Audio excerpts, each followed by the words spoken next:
to destroy. Death shadowed every corner of the city. And now we have returned. This time, we're here to make up for our own mistake, to bring justice to the world, and to turn darkness into light.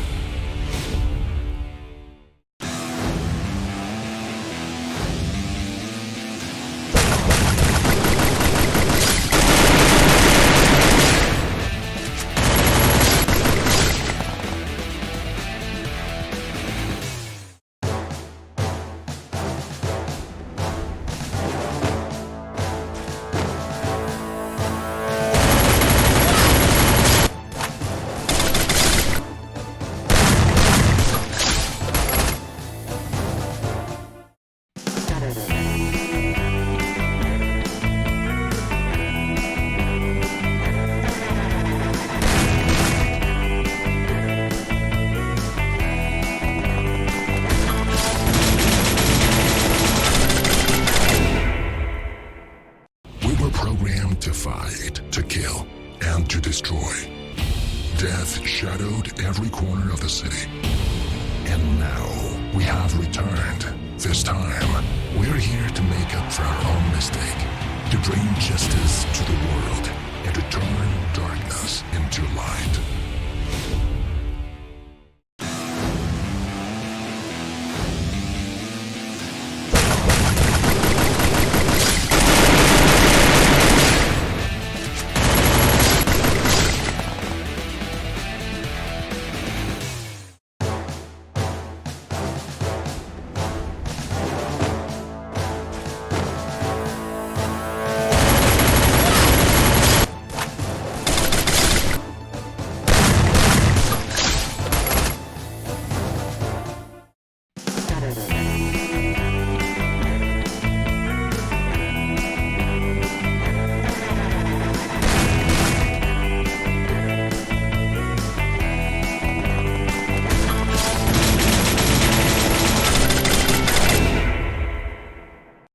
Programmed to fight, to kill, and to destroy.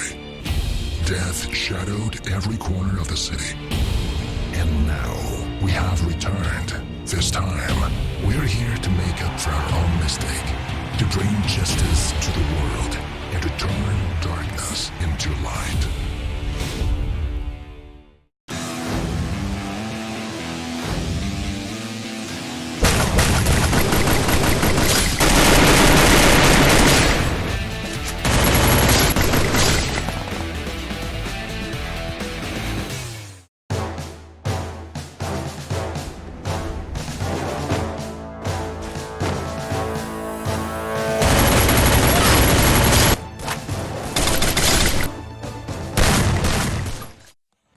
Welcome, ladies and gentlemen, to the Free Fire C Championships. My name is Shadow, and joined by me today is none other than the wonderful Contra. And so as well, we wish all Malaysians happy Independence Day today. Today is the day that we mark our country's birth. It's the 62nd, Yep, 62nd birthday of our country, and I hope like every one of you is going to be waving their flags, putting on the cars, putting on the taxis, putting on the bikes, putting on any transport, even hang it sky high at your home grounds. And you want a fun fact? On May 26, 1950, was the Federation of Malaysia's flag was flaunted first time at Selangor's Sultan's Palace Yard, and it was the first time ever. Wow. And the ceremony was witnessed by the Malay rulers and the British officers themselves on the Independence Day, which that makes a great history in our country's historical track. Well, we definitely learned something today, so that's a whole lot of knowledge coming from our friend Xiao Banjo. And of course, more knowledge for you guys as we'll look in towards the scoreboards to tabulate, as well as some of the teams that will be playing in the group stages of Group Foxtrot. So without further ado, let's introduce Group F, as we have Icon MY, Shoot or Die, High Quality MY, Barbar Gaming, Majesty, Bros Elite, and over on the other side we have the legend Gamidewa MY, Not in Guild, Demon Killer, X Freedom MY, and Ini Gamila. Ini Kamila definitely represents like it's sort of a term like for our country like Ini Kamila like we head on like we just thrive on we just fight on like in the group stages of this game. And I think one of the favorites from Group Foxtrot would definitely be Icon MY, which is a very known team in Malaysia with the branding, and I think everyone knows Mr. Kokan himself. Oh yeah, Kokan definitely streams a whole lot of Free Fire in Malaysia, and in fact, if you guys are interested in the Malay stream instead, he's currently casting in that language that we speak of. So we're here to provide a lot of diversity, but of course, if you guys want to chill here with the English streams, and if you guys are cool with that, then by all means go ahead and stay for longer. And we do appreciate if you guys will be able to like as well as share out this stream right now, as we'll be playing out 6 maps in total, 3 inside of Bermuda, another 3 inside Purgatory, and we're gonna have a whole lot of fun. And let me just remind you guys for a little bit, there's going to be a little bit of pop-up right down below here somewhere within the game. So if you really want to claim some good free stuff for your Free Fire accounts, just get your phones all ready. And if you guys share the stream and we do reach our milestones of viewership, we're going to give you guys even more free stuff along the way. Yeah, everyone wants a piece of that goodie. So if you guys want it and you guys really want it, like really, really want it, like and share the stream and hit the viewership milestone, and we'll definitely unlock it, and everyone will be available to claim right on the bottom right of the screen right there. So we're going to be jumping into a game really, really soon. I think it's going to be right now. So game number 1 of Group Foxtrot. Here's the flight path. From the starting side, we got Rendam Village all the way to Millland, Riverside, and Karaton.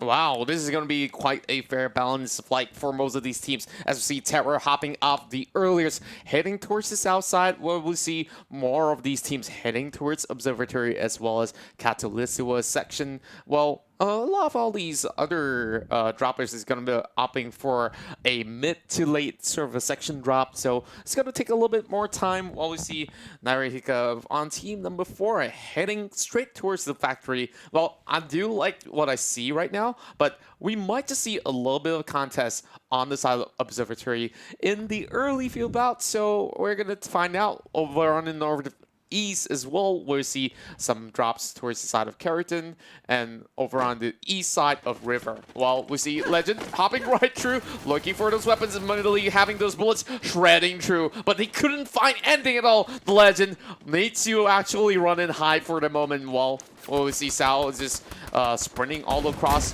and there we go. Dewa is gonna find the first blood in hand, and this is our very first kill of the game.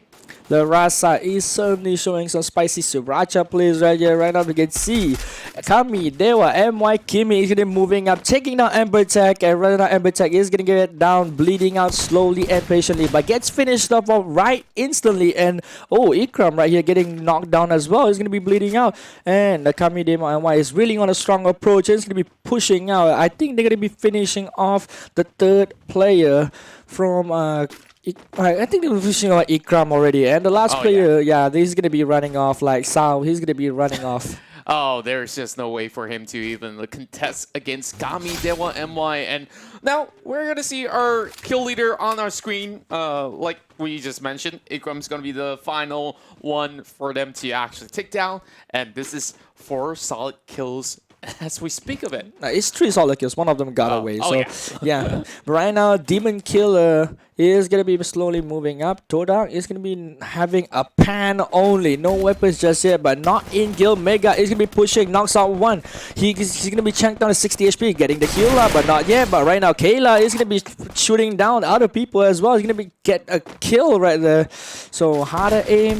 Boyega is going to be dropped down right now. Hard to aim. He's going to be tapping away on team number 1. He's dropping very low right there, but team number 12 is there close by. He's going to make it still the kill, and Shooter Die is eliminated out from the game. Now we see all these teams just really hungry for blood, and not in guild managed to secure 4 solid kills, possibly chasing that kill lead that we are talking about way earlier on. And Kayla has definitely set up some great tempo for the team. Now Kayla's just going a little bit of a 360, trying to spot some of all these teams out. Now we're looking at the side of IGX. They're just all over the place. I'm really worried on Demon Killer's side whether or not they should be taking this fight, because over on the side of team number 10, Majesty, they don't seem like they are any sort of pushovers, because they've already got 2 of those compounds in the hand, and here comes Drugs getting a couple of taps over the back, and here comes Seth just getting a little bit of that coverage and providing a little bit of assistance as we see a little bit of run the ground, and that's the first takedown over the side of Drugs as Demon Killer looks for that very first kill. One for one. Back out. Oh, a 1-for-1 knockout, but right there, but instantly, drops down very low, but he gets knocked out instead.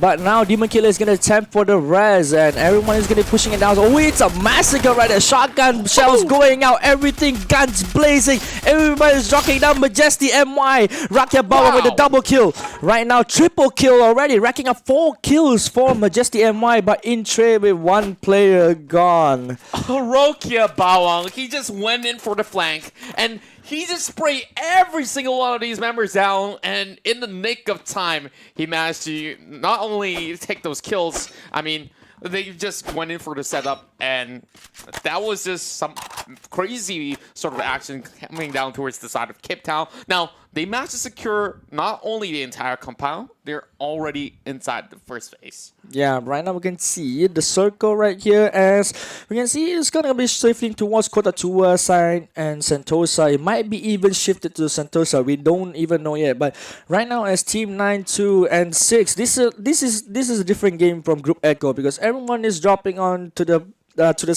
places that no one has ever dropped on Group Echo, like Riverside, Shipyard, Bullseye.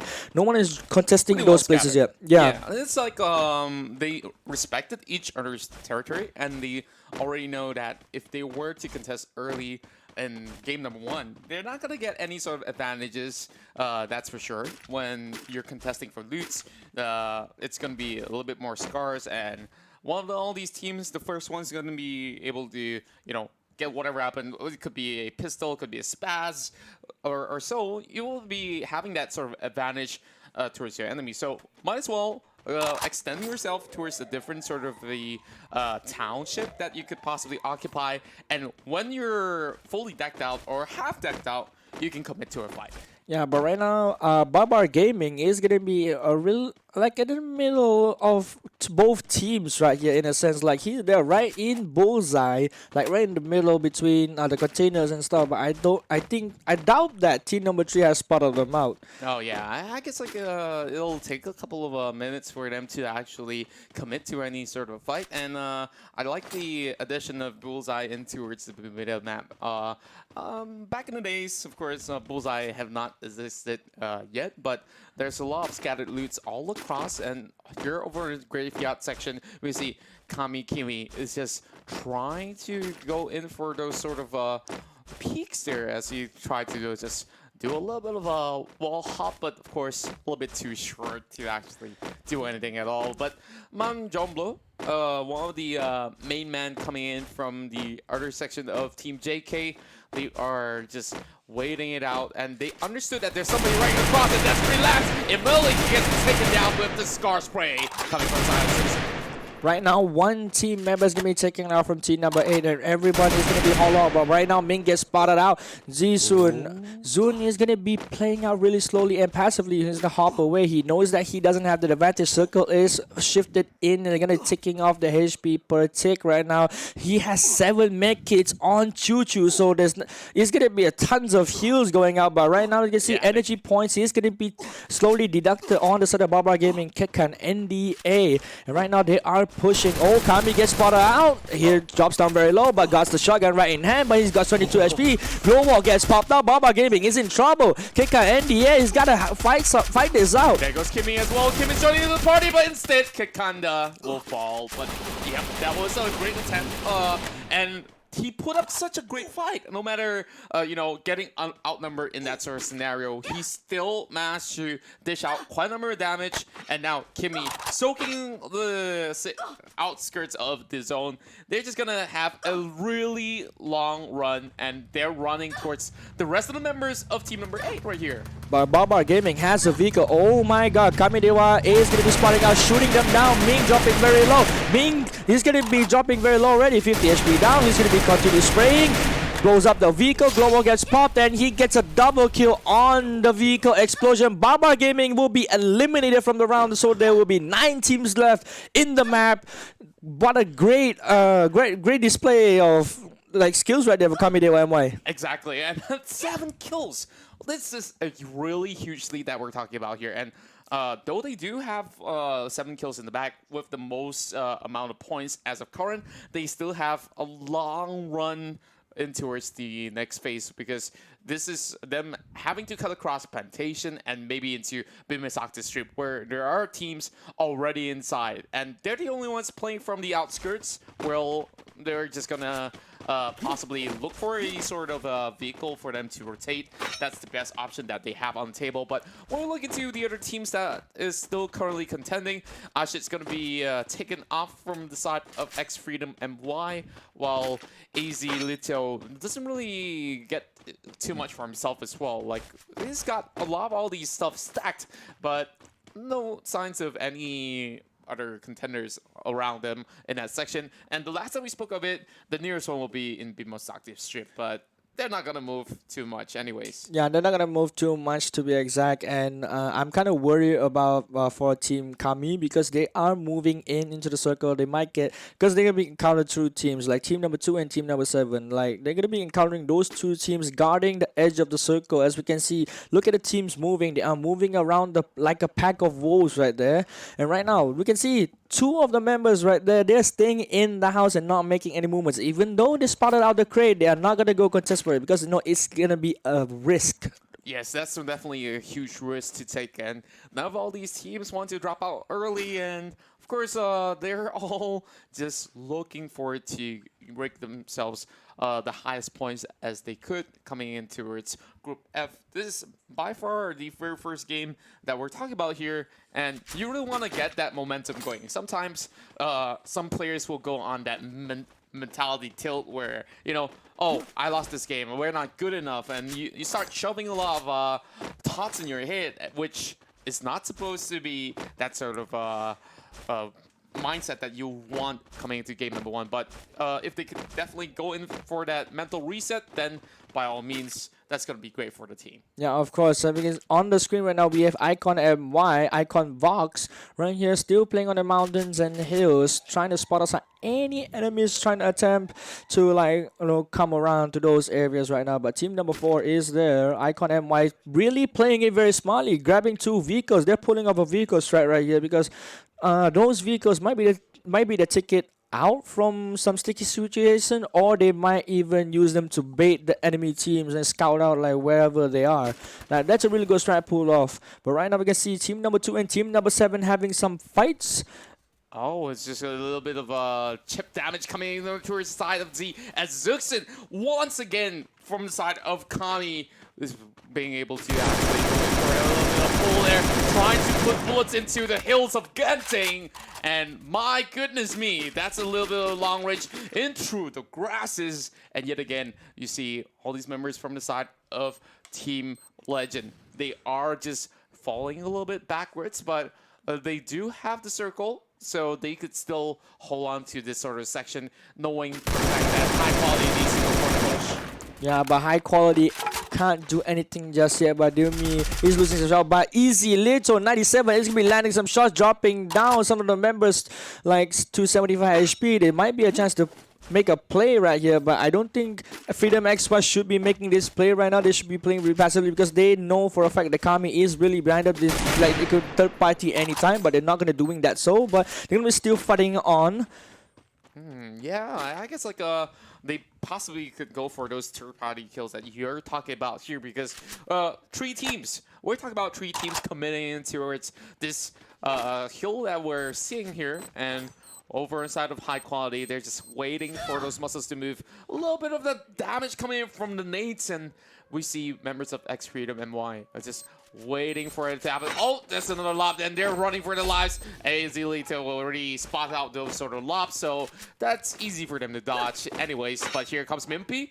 I'm not gonna be having all too much of a great dreams, but here comes another lob over on the right side, and this time around they have to budge a little bit further, but It seems like a cat and mouse game for a time being. Yeah, this is a cat and mouse game between fences right here. Everyone is taking fences on cover, and really the fences ain't gonna last long because they don't I think Kami is gonna move over, but Aki Bosku gets lit a little bit, but Chick Impi gets dropped down.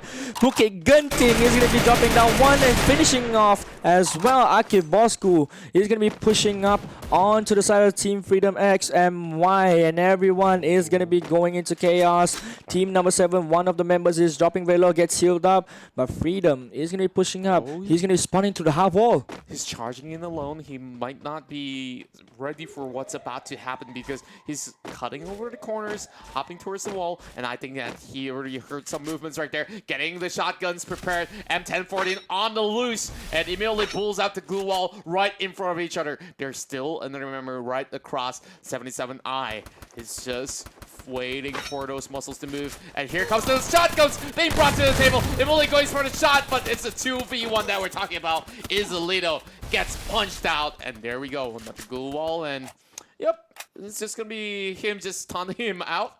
Yeah, but right now, as we can see from the situation from the map right now, like team number 4 is pushing into number 2 already, and this is gonna be intense. 3 teams fighting out on this particular area on the ledge. Aki Bosku running for his life, Bukit Genting following behind. As we got high quality is gonna be chipped out from the circle slowly and slowly and slowly. He's gonna be meeting up with team number 4 soon because team number 4 has got gatekeeping already. Oh my god, one of them is falling out, 2 of them now. Oh my word, we're seeing Nirharka finding some of these members, and that's a double kill towards the side of high quality. So this is just 5 kills in the back after struggling outside the safe zone. It's just way too much for them to handle. Now, the next one will be closing in about 40 seconds from now. Bukit Genting all by himself now. So this is the side of Ni Kamila just finding a lot of all these pickups where it definitely was. No. Bukit Genting is hiding behind there, pops up a glue wall, and nothing much. Grenade gets Labegi is taken down instantly by 4 members of Ni Kamila and 6 kills, racking up the board. Ni Kamila, they will be pushing forward to the circle. Right now we can see the circle, they have 1, 2, 3, 4 teams already onto the edge of the circle, and some of them even moved to even the center. This is going to be an intense match right here. Oh yeah, you hear the alarms ring, and now we see the next zone all shrinked up, and it's forcing this hill battle. So who will be the king of the hill? Nirharka gets taken out by Zuxin once more, and that will be the kill leader with a quadrant kill in the hands of Kamidewa MY. And over on the other side, we still have a lot more fishes to fry as we see Kayla gets knocked out by the play zone. So, you know, early in the game, we're already seeing all these sort of stuff go down. 80 more players still left alive, and we're about to find out who will walk away with the first wheel of Foxtrot. And there, oh my goodness, the next one followed by the side of Jumi as well. And there we go. Just way too much of a kill in the hands of Kamidewa. And I think that by the game ends, they should have even more. Right now, 35 seconds to the circle shrinks again, but the circle is on to Kamidewa MY's advantage. Everyone is still outside from there. Right now, Hika is alone over at the tunnel. He might get spotted on the bridge, and he gets tagged. 1, 2, 3, 4, 5, 6, 7, 8. He gets down. Ni Kamila gets eliminated from the round. Right now, 18 seconds left on the timer. Circle will shrink again. Kamidewa MY will take this chance. They want to take this chance to get the advantage on the bridge. Right now, we can see Icon Vox is all alone down there on the compound. He has to move away. The circle might even chip him out. Right now, team number 10 and team number 5, hard to aim, is having some trouble right there outside. Oh, Vox is spotted out.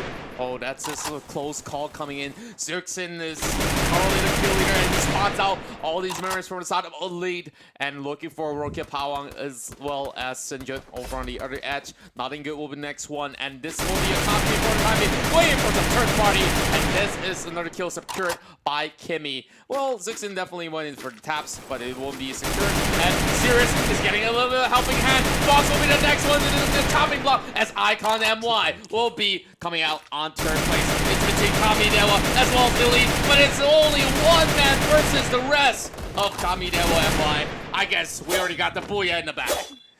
Well, Kamidewa MY, Booyah! They definitely showed a dominant performance on round number 1 right here. Like, look at them sitting on the throne, swagging out before the game.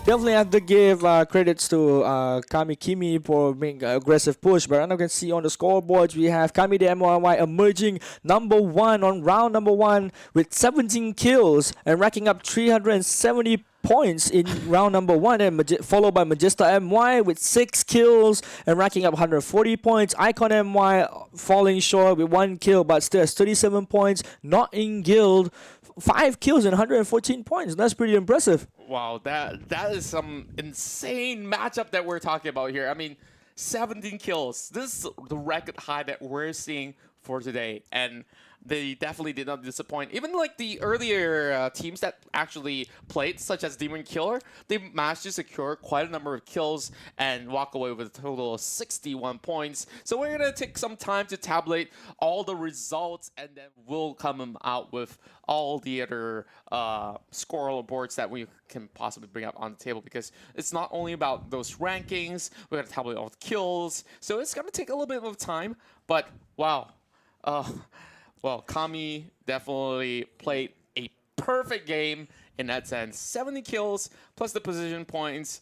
They're already starting off real strong, and if we calculate correctly, I think that's about 4 squads in total that they kicked down. Yeah, they totally got 4 squads in total with very clean fashion as well. Like the way they approach the teams is like, oh, we're well coordinated. I know, like they predicted where the enemy's movements are, where the positions they're gonna be. They're gonna be executed on the spot. They didn't hesitate. Yeah, there's no sign of hesitation. That's the thing that I'm really surprised. Like a lot of all these teams is like, okay, oh, we're gonna take a little bit of cover. We're gonna take a little bit peek, put some glue walls, but they were like a truck running through every single obstacle, and pun intended, there's no monster pun intended. truck, being used in that sense, but Kami MY definitely showed their skills. Like they were even out in the open for most of the time, and yet again they just storm through, immediately goes in for those flick kills,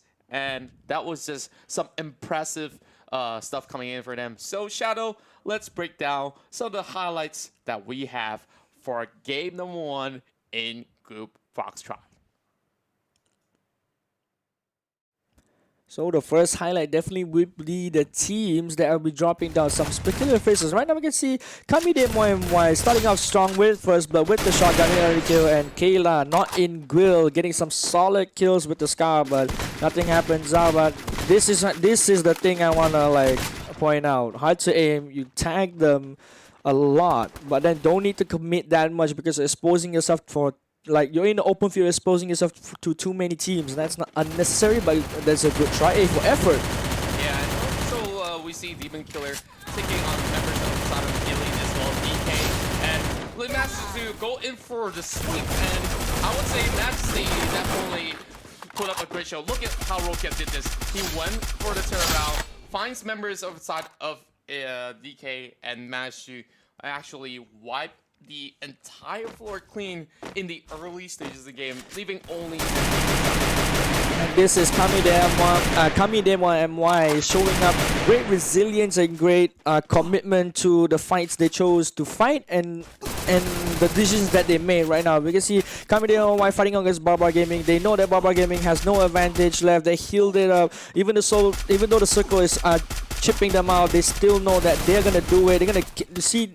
Like Kikanda gets taken out instantly, and this is the part that I'm impressed. They still chase down the remaining members of Barbar Gaming, and this is the mistake from Barbar Gaming. They shouldn't be in that car when the car is like being fired up, and this is the part where they died throughout, like the explosion as well. It's a little bit of a silly mistake, I would say. I mean, they want to escape from that situation, but the vehicle's already stopped. To kickstart the engine, it's going to take a little time at least.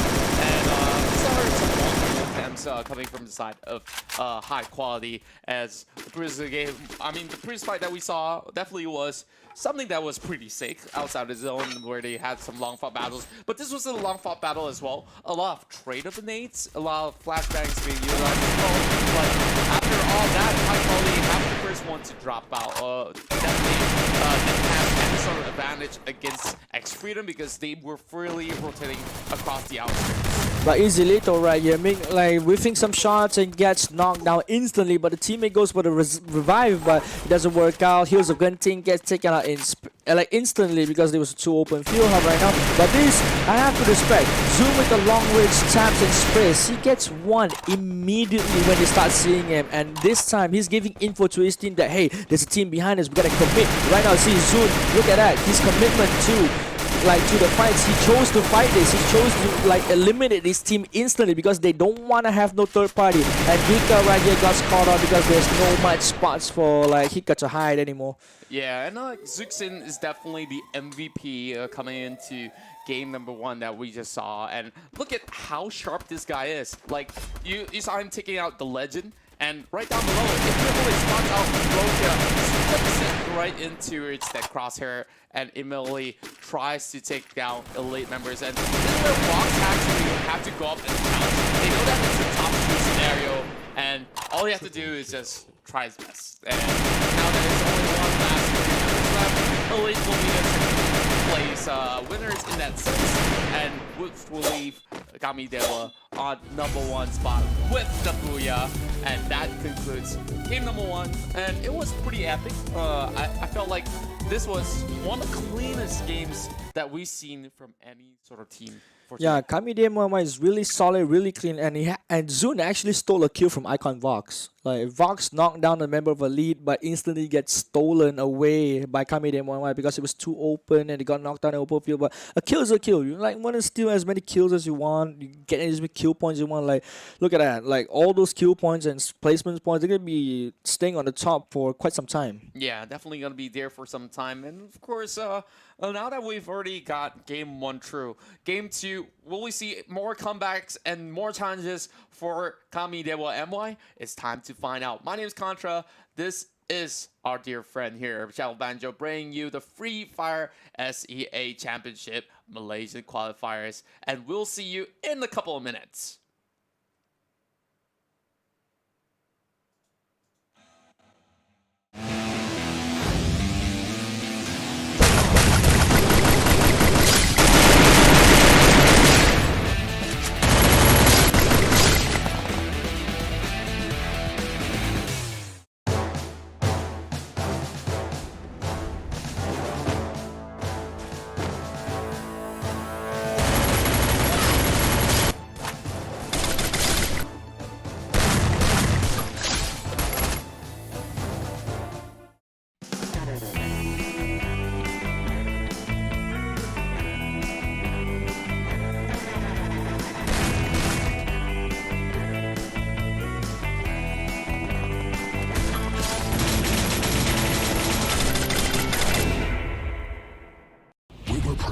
To fight, to kill, and to destroy.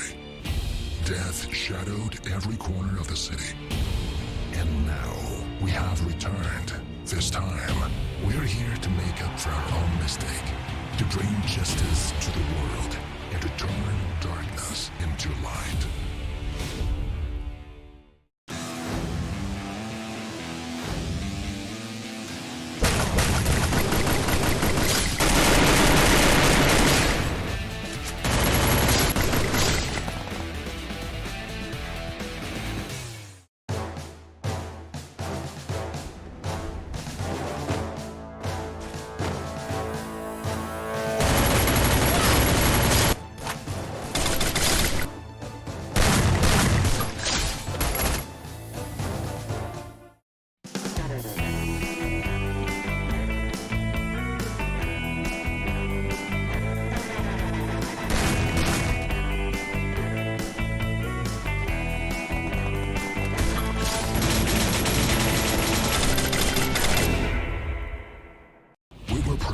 To fight, to kill, and to destroy.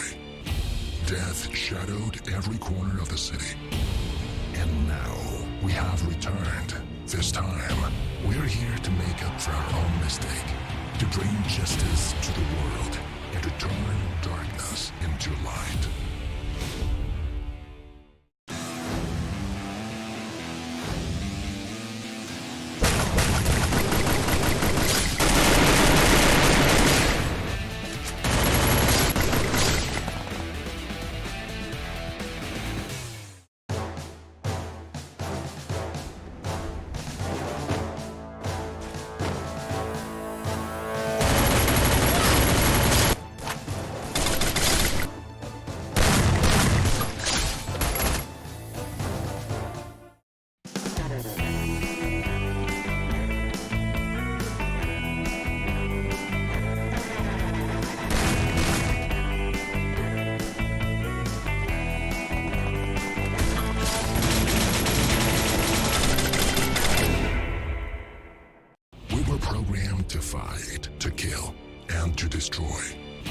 Death shadowed every corner of the city. And now we have returned. This time, we're here to make up for our own mistake, to bring justice to the world, and to turn darkness into light.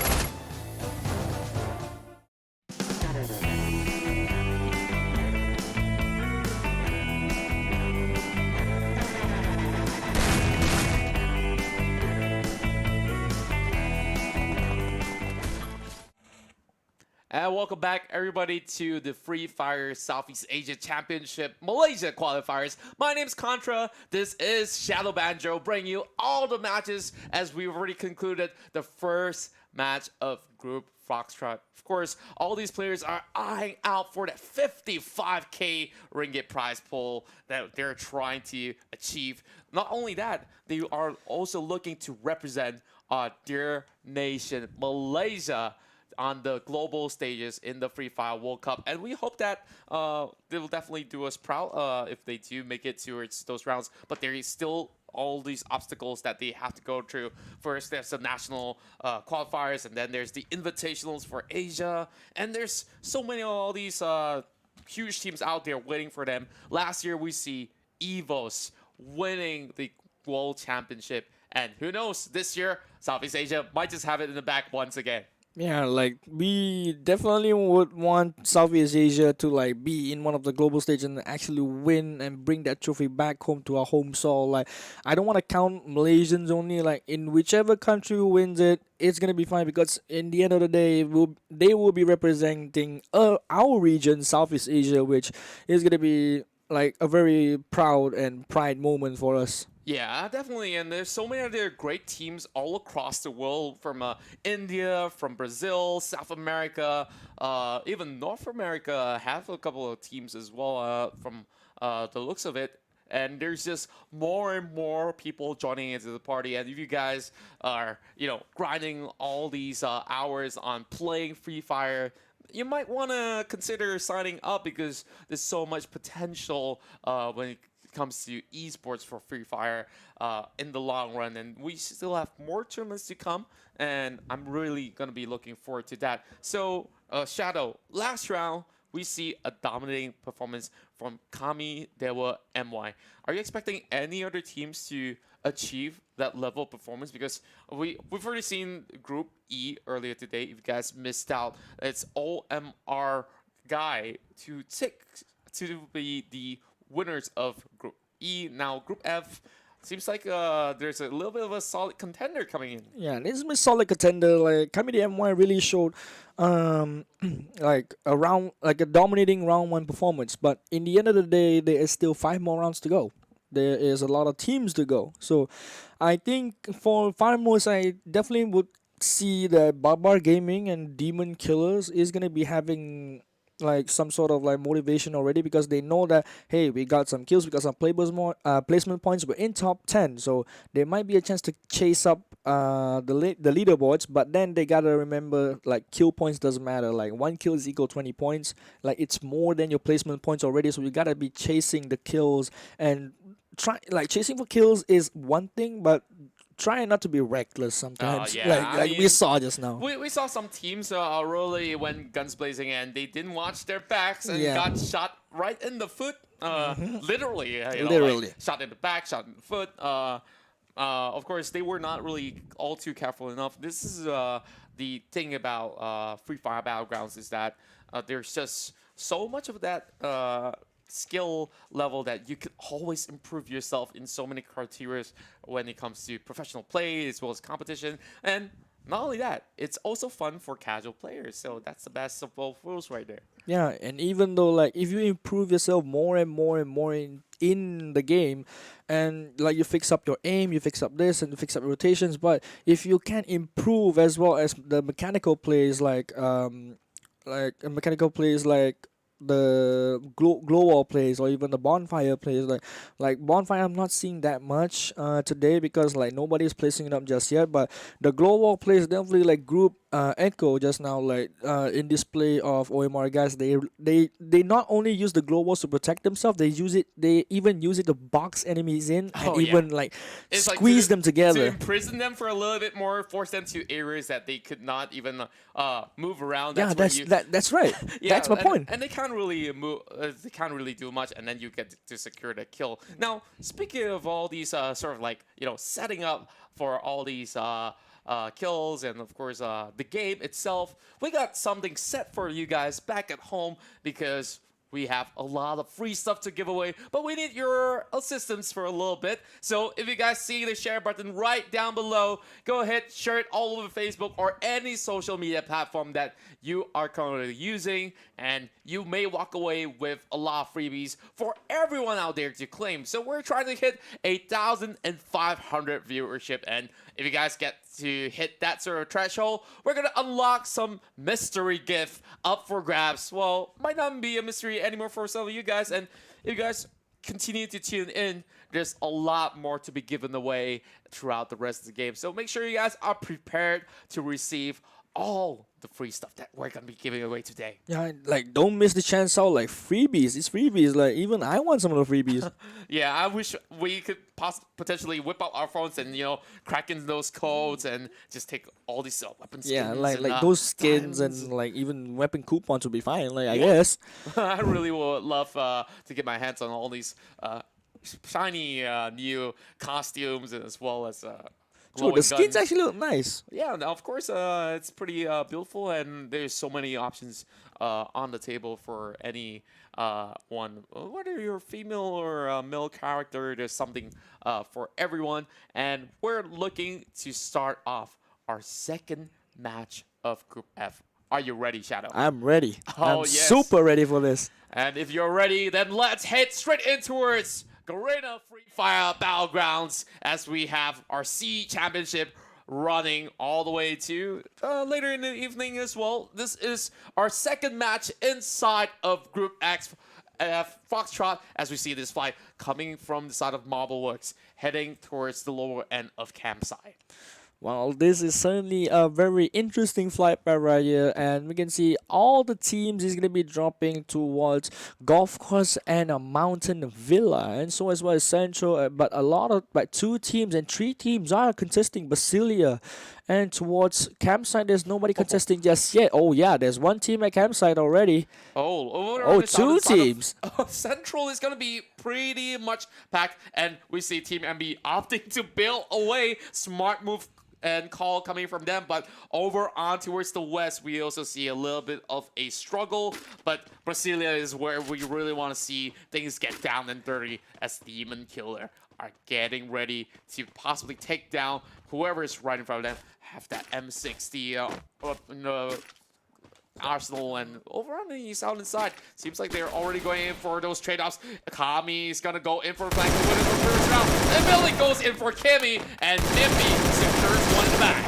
Kimi gets knocked down, and so as well other team members get knocked down. Kamide Moyamwa is going to be dropping down real early right here. He's running away. Choo Choo running away with 25 HP left. Gets knocked down instead. There's no weapons for him. Right now, all left to Zoon. Whoa. Zoon gets 1, but Zoon gets taken now. High quality MY takes the kill leaderboard with total of 4 kills and no members dying off. They're 4-man strong right now. They eliminated the whole team. And over here, we have another situation inside of this housing compound, as Terra, alongside with Icon, they are having some of these members cornered up from the top side. Well, Nightingale, they're just finding a little bit of that sort of room to breathe. Well, you get a little bit of knock over inside of Theo, but there's not enough assistance coming in. But they're going to cap over inside of Dua as well. So Icon members are falling flat. I'm not sure if Box can do anything else, because he is just running around, and there's not enough time. and not in guild. They are just storming their way, trying to look for that final few blow,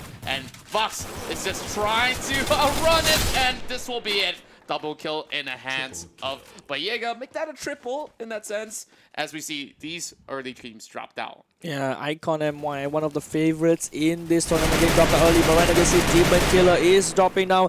One member side of team number 1 already. Ren gets dropped down, bleeding out slowly. But one of the teammates is coming out to help. Hype spots out. Will he get the spray down? No, he gets sprayed down by 2 persons as well. Gets knocked down instantly. One more in the house in the cabin. Finish up this one. Gets the 3rd knock. Last member is far away. Rico, he's going to be bailing off. He's not going to be helping out his teammate because he knows that he can't even help, like lend a little small assist, but he gets taken out right there. Oh my gosh, shoot or die, instantly eliminated. So 8 teams left already. There are like 4 teams getting eliminated in the starting of the round. Wow, they are just straight up merciless, and I really love what I see coming from the side of Demon Killer. Todak managed to pull off some great work, and he does have the ability of Moko, and I don't see all these sort of builds are rather interesting. Of course, we have Lance here coming with Gluttony, as well as a little bit of that sharpshooter coming in. I think that there's a lot of them just opting for those offensive plays. There must be members that need to provide a little bit of utility. You know, like some of them would like to even go in for of course, Olivia's healing touch, knowing that maybe your teammates are a little bit of that burden, you know. Like, yeah, a little bit. Falling down, then it's not going to work out. But right now, High Quality is meeting up with the Legend right here. But before we jump into the action, right now, as you can see on the right bottom corner of the screen, we have a code for you to redeem your freebies right here. Get your hands on it. It's unlimited. Grab it while you can. Right now, I'm going to jump back into the action. The Legend facing off with High Quality. High Quality dropping 1, getting the kill already. It's a double kill from the side of F77. Right now, the Legend is going to be having a tough time playing off the half force right here. Well, it's going to be a little bit tough, and you can see a 77I is just trying to cut itself across. The rest of the Legend is just waiting for the right moment, and that we see Ember only having 7 HP left, but still managing to go in for the takedown. So that's some great stuff coming in, but Sal's going to have a little bit more challenge as he gets brought down to his knees. The MP40 is really insane right now. As we see the Legend want to make a drop down. Oh my god, right now High Quality spraying back with the power of the MP40s, but the Legend, Farsight is going to be dropping very low. Ember Tech is getting regrouping, getting healing, but Farsight gets taken out. Oh my god, Ember Tech dropping the global, trying to attempt to spray it back, but he's getting weak. D is flanking around the side. He gets taken out. Oh my god, High Quality, you're on fire right there. Oh, High Quality, literally pulling off some high quality plays. While we're still having that code up, make sure you guys claim it as we see more action going down on Brasilia. We still have Megat over on the other side, and I think that they might be able to spot out Manjoblo as Kayla tries to cut across. She's possibly going to be meeting up against Manjoblo. As we speak of it, it's just going to be a little bit of medicine getting applied there with the first aid. Well, Lance is just hopping around, trying to scout out and trying to go win with those hot shots, but not really connecting much so far. UAV is going to be deployed, and a little bit more damage getting chunked out over the side of Mega as well. Well, Mega certainly dropping well. He has to be careful right here because Baba Gaming Ming has the left side cover. If hard to aim instead of peaks it, he will get dropped out because the AK-47 on long range definitely a monster because we've seen players demonstrate how powerful the AK is. Right now, Booyah is going to be playing around the concrete barricades right here. He's going to be spotting, like scouting out the enemies ahead before they even want to like commit or even do anything just yet because they have 4 kills, they're 4-man strong. They want to keep this going, gonna keep the momentum going so they don't even lose out on any placement points or any manpower to go into the later stages of game. Yeah, they're playing a little bit more defensively, understandably why, because they still have a lot of area of coverage for themselves, and if they were to leave, there is enough pressure exerted from the opposition for them to possibly take them down, and here comes Hard through aim, just trying to connect a little bit more of those taps into the window, and it's just going to be a little bit difficult because over on the top side of the hills there are some couple of teams that are looking to zoom straight in towards Basilo on those Foxfires. And the UAV drone is moving over towards the Baba Gaming. They're gonna get revealed, and so as well as 2 members from the side of two members are like hard to aim, and Bayega is gonna be revealed as well. But UAV drone moves away, but UAV drone might reveal team number 4 right there. So this is gonna be a very difficult match, a very sticky situation I can say from Baba Game. As you can see, Circle is gonna be shifting towards back on the website to Golf Course and Quarry. So this is gonna be a hard matchup right now. We can see Ming is gonna be spraying down Kayla dropping 75 HP and not gonna be taken out, but Manjoblo is there for out for the watch. So Contra, what are we looking right here? Oh my, it's just a little bit of the sort of pressure being exerted and coming in from inside of Baba Gaming, trying to suppress Kayla and the rest of her team. Now, hard to aim is one of those sharpshooters out there. If you give him that sort of angle, he's just gonna nail that headshot like we saw back in the first game, and that was quite a hit shot that was captured by our dear observers. So thank you so much, team production. Just bring us all these great footages in the game. Now, Notting-Guild coming up with that 4 kills that we saw earlier on, but they waited for the challenge and they took it pretty much cleanly, but they did soak in a lot of damage over on some of these armors. So they really have to negate getting themselves clipped once more, because hard to aim here, he hasn't really gotten himself the helmet, and that's a little bit of the exposure in that sense, which is really relatively risky, I would say. Yeah, but Notting-Guild is going to be playing really smartly right now, because I think at this stage of the game right now, the circle is shrinking much more smaller. They got to be regrouping instead of fighting like head-on recklessly. Like they want to count their meds, their ammo and such, and they want to see how the circle moves, because Battle Royale, not only you want the kills, also you need to know where your positioning is at this later stage of the game, because once you're in the wrong position, you'll give you a disadvantage. Right now, Bukit Gunting is going to be chipped out by Hard to Aim. Now Ashit is moving up to Hard to Aim. He's going to be dropped down. Oh, 75 HP left. Arcade Bosco is going to be helping out. Hard to Aim is staying in the corner, so it's going to be a sticky situation. Definitely going to be a really sticky one, as we see Hard to Aim still struggling to get himself a place to call home. Well, Bukit Gunting's not going to be in the right place because he's in Brasilia, baby. And Bayega will be the first one to drop, and Kayla is a little bit far off, and Freedom MY will be able to take in for that double as Isolito secures this one with those shotgun shells. Right now, goal wall placement from Isolito is going to cover flanks, but Mega is going to be taking a lot of damage right here. He's going to be fighting head on. Right now, we can see Isolito is going to be pushing up without any fear. It's going to be too easy for him, I guess. He's going to be pushing up nice and slow, playing out with the feds. Right now, A crate. Oh, everything. Oh my god, he takes out Mega instantly, and Notting-Guild is eliminated. Nice try from side Notting-Guild, but Isolito is going to be taking you guys out from the game. Oh, wow. Look at that. 8 kills in the bag, and now looking for Hika as well. Look at that. Straight coming from the distance. Oh, this is illegal. I mean, that's not possible. Well, I just got to give it to him. I mean, he does not have the longest of scopes, and he still managed to nail it right through. I mean, if he land another 3 shots, that will be a down right there. And he's using a red dot. A red dot. Right now he's spotting out, I think, Bukit Gunting. He's going to check out triple. Right now, Aki Bosco with the long range spray with the AK, dropping 2 members from Hika. He's going to be dropping very low. Harka is going to be dropping low really as well, but glow wall gets placed out. Anyone, oh my god, he's going to be playing on the glow wall. He's going to be goodbye.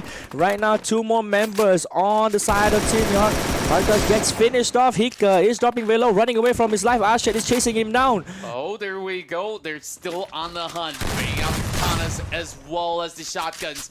Immediately finishing off one as Nidagla brings up the wall just in time. Lance is still keeping up with the pressure there, and they are just hiding by the corners. There's still Shet over the back, so this will be a 3-way battle between some of these teams. Well, we can consider Nidagla as a sole unit in the sense, so I'm not sure how long can Didik survive.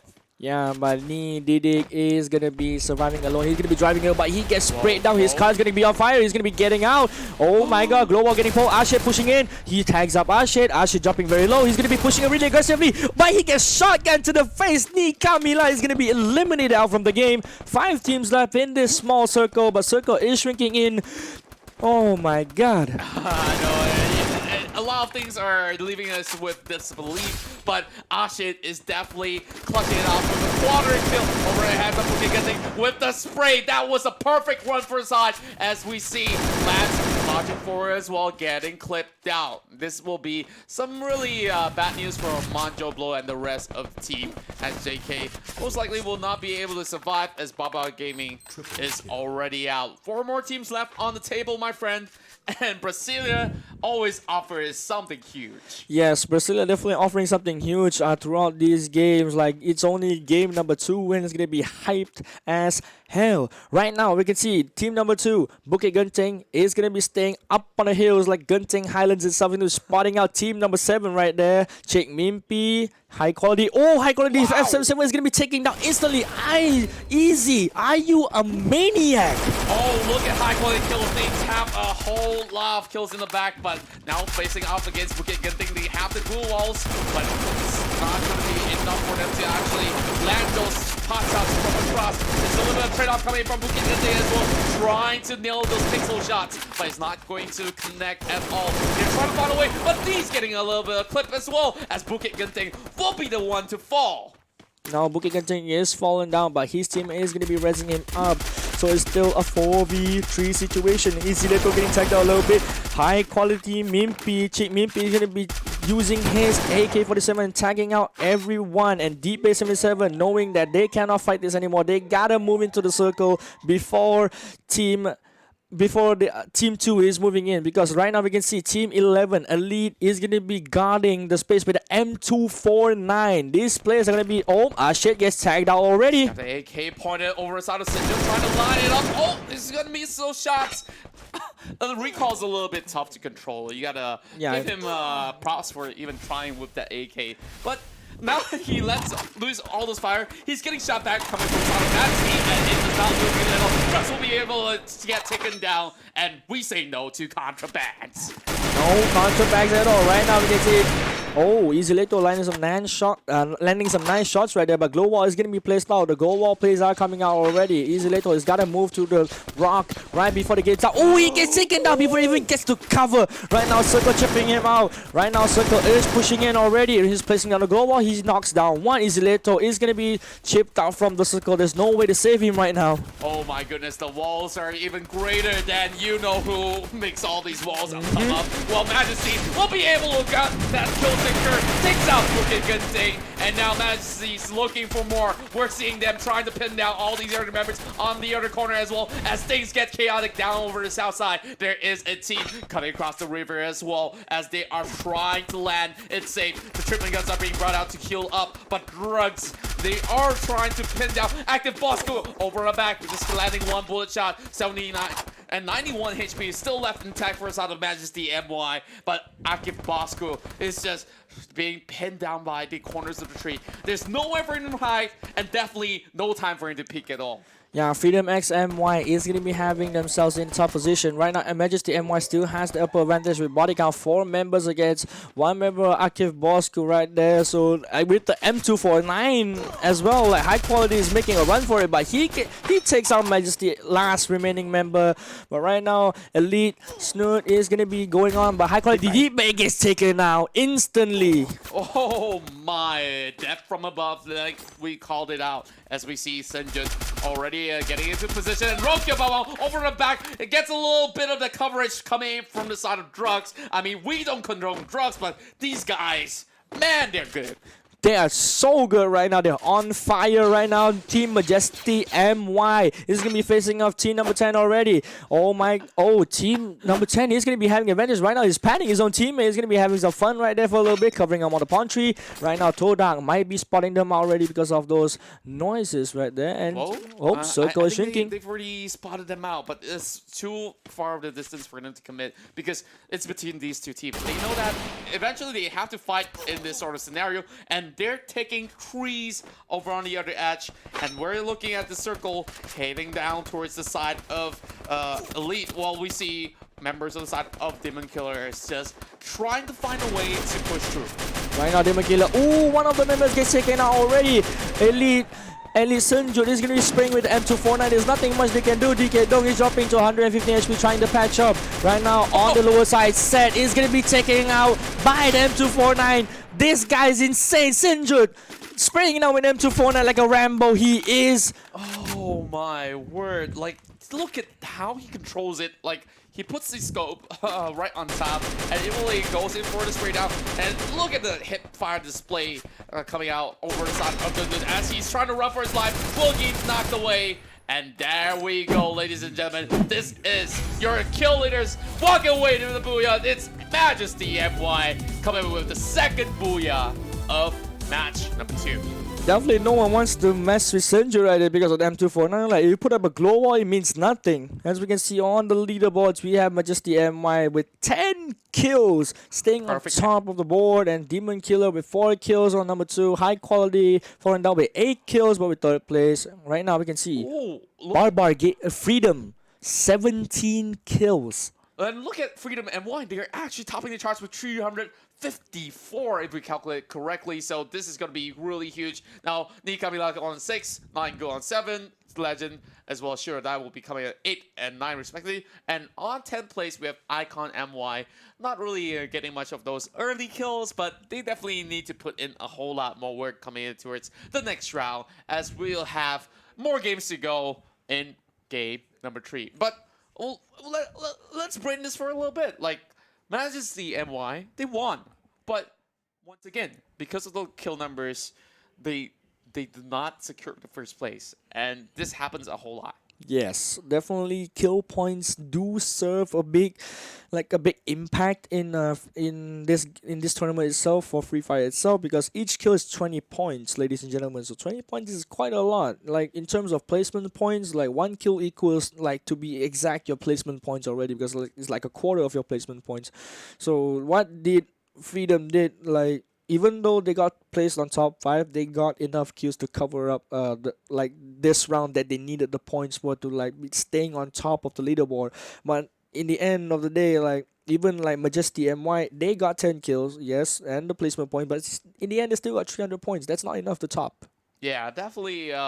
They still need to hustle through some of all these games before we could conclude anything else. After all, this is just 2 rounds of Free Fire that we're talking about in Group F, Foxtrot, as they already have a couple of winners in the table. We see Majesty taking this game number 2, came out pretty huge, and game number 1 we see Kami really storming towards the table, and some of these teams felt like, you know, it ain't fair, we haven't warmed up yet. But game number 2, this is where more of these other teams really try to fight back and challenge the rest of all these teams that came in the way. But Brasilia was such a town where, you know, there's so many walls and hills all across these regions, which is a difficult city. Now, how Majesty approached it is relatively interesting, because like they were putting themselves outside of the compounds instead of inside of the city all too much, but they were moving as a unit. That's definitely one of the great news coming in for inside of Majesty MY.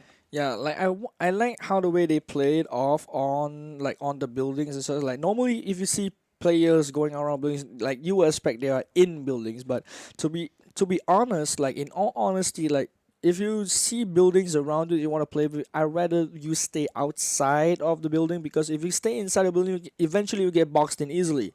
But if you stay outside of the building, you might just have some space to move around and rotate with your team, and even know, like, you gave out info like, hey, there's a guy there, hey, there's a guy there, there's a guy, like, giving a call outs to your teammates, like, consistently, and knowing what can you do to solve this issue, like, instead of getting boxed in, like, when you're in a building, that certainly, like, makes, like, a better choice for you to stay outside rather than inside of the building. Yeah, I definitely would agree to that. Now that we're concluded with match number 2, we're going to expect a whole lot more coming into our second match of Bermuda, which will be our game number 3 coming our way in a little bit more. But we still have the highlights to show you guys as we see a little bit more of that action coming towards the table as we head in towards game number 2's highlights. But of course, some of my favorite moments is where there was some sort of clutches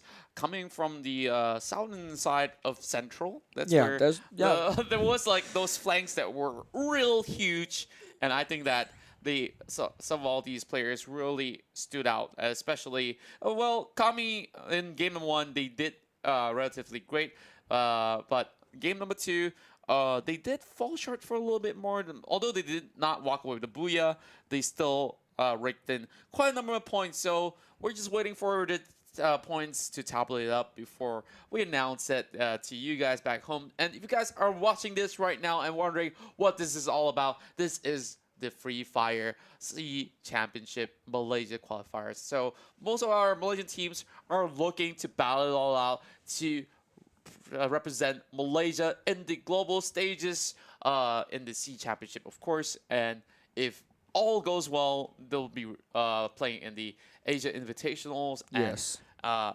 maybe in the Free Fire World Cup as well. We've already had the first installment of the World Cup with EVOS winning, so that's another C representative that we'll be looking out for. And so far, I'm not sure if there's any teams that would have toppled EVOS, because EVOS had some really brilliant idea on how they really want to rotate and play around, and they know how to do the bait and switch, driving around the buildings, baiting some shots, and eventually go in for the flanks for takedowns for the clearance. Some of the teams that definitely stood out to me were possibly, well, of course, Kami in the first game, and in game number 2, Majestics, great round, but I think that there are still a couple of things that they could still possibly work on. Yeah, and definitely I kind of want to say that yes, your gunfight skills does matter, but in the end of the day, like the game has the utilities that you can use more as well. Like as long like you pick up grenades, or you pick up flashbang, you pick up smoke grenades, or you pick up glow balls or anything. Like utility just plays a small matter, like small part. It can help you a lot. But right now we're gonna show you the highlights of just now round 2 on map Purgatory. It's gonna be an insane amount of highlights. Especially what Contra just said about the flanks and everything right now. Right over here, like Chimipi taking out Kimi, first blood. Oh yeah, I totally left out Team High Quality. They started off ramping all these kills off. Yep, this was the team that I was talking about inside of Central, as they went all spamming over onto those bullets. Lucky for them, they managed to initiate with those early sort of retreats because of all the pickups outside the grass. And this is where things get really intense between Icon as well as Not and Gyu. Yeah, Nightingale really playing a really well here, being very patient on their decisions. And right now, Vox just can't run because all the members being flushed out. He's the last one left alive, and it's just the wild goose chase between Nightingale and Icon. And right here, we can see these two teams fight it out. As you can see, Demon Killer dropping one member already, and then there's another member trying to come for the repack, but he misses his shot instantly, and he gets sprayed down. That's just no way out because the rest of the teams from Nottingham has already arrived. Now, this was another battle coming from HQ versus the Legend, and I felt like the Legend, they were in a great position, but they kind of hold themselves back a little bit way too massively until the right moment arrived. This is where Faris actually fought back, and 7-7, after soaking all too much of that, they're still Ember Tech kind of holding back. You see immediately pulling out that glue wall, and over the back there is a flank coming from the side of D as well that removes the rest of the Legend. And I think one of the glue walls might messed up Team Legend right there, but that's not the case. Right there we can see Izilito with a triple kill right down here on the middle of the map, and this one Akib Bosco keeps on spraying down the Ni Camila Ni Harka is gonna get finished off by Ashid, and this is spray control right here. This man, I gotta give him props. AK. Sweet spray control, just like what you just mentioned, Shadow. And here we see a lot of all these teams smacked inside of this really tricky town to play, Brasilia, as we see Ashit going in for the flank. And I felt like they didn't really need to commit to the battle. Like, he didn't have to hop over because there's already a push coming in. He could have waited, and that kill might just be his. That would be a good thing. Look at that spray from across, like, damn! It's sweet. It's too really sweet. Is. It really is sweet. Like, look at how Freedom plays this one. There is a reason why Freedom walks with the most kills in this match itself. And right here, Bukit Genting is going to be peaked out by High Quality. High Quality with the Pebble peak is going to be peaked out, and Easy Leto is trying his best to rotate around and get some flanks, but in the end he didn't manage to get some picks. But here, this is when Sinjur goes mad. He picks up the M249, he keeps on spraying on everyone, hip fire, scoping, whatever. Look at that, glue wall is gonna help him a lot. Look at Seth, he's gonna melt it down instantly like ice cream. Yeah, like he just gets hung down. There's no replies whatsoever on the side of Sinjur, and the moment that Dunn runs down, I felt like of course, there's no escape from the safe zone. You could potentially try to heal up, but that sort of attempt will definitely give the very second Booyah over on the side of Team Majesty MY. Like Sinjur, like he's just carrying out M249, melting down glow balls and such. That's the weakness on the glow balls when you have these kind of like light machine guns or even heavy machine guns, Gatling guns against you. Like there's no point of having glow balls. Like you just get melted down like an instant ice cream. Like Yeah. to be honest. Yeah, definitely. It melts like butter, melts like ice cream. But of course, speaking of all these sort of food, makes me a little bit hungry. I'm gonna go grab some snacks for a little bit. So this is Free Fire C Championship Malaysia Qualifiers. This is Shadow Banjo. My name's Contra. We'll see you in a couple of minutes.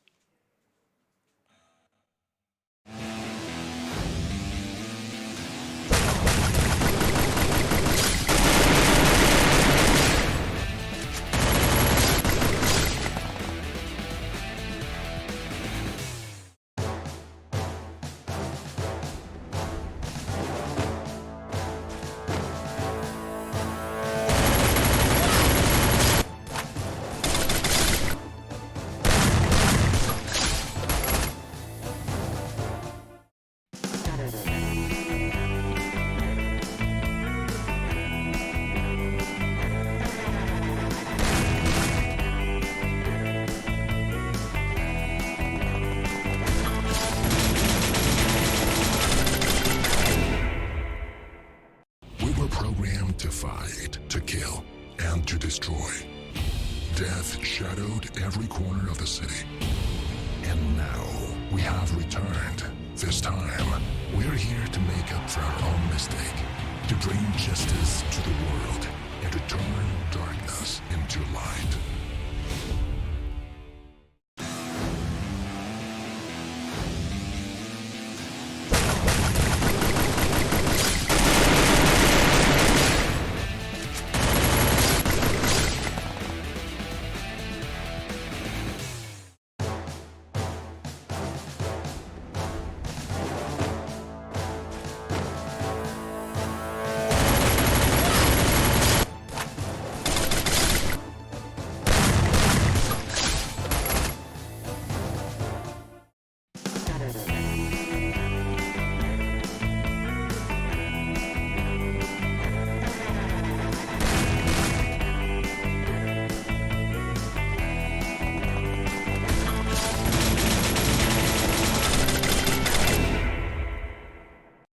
Programmed to fight, to kill, and to destroy. Death shadowed every corner of the city. And now, we have returned. This time, we're here to make up for our own mistake, to bring justice to the world, and to turn darkness into light.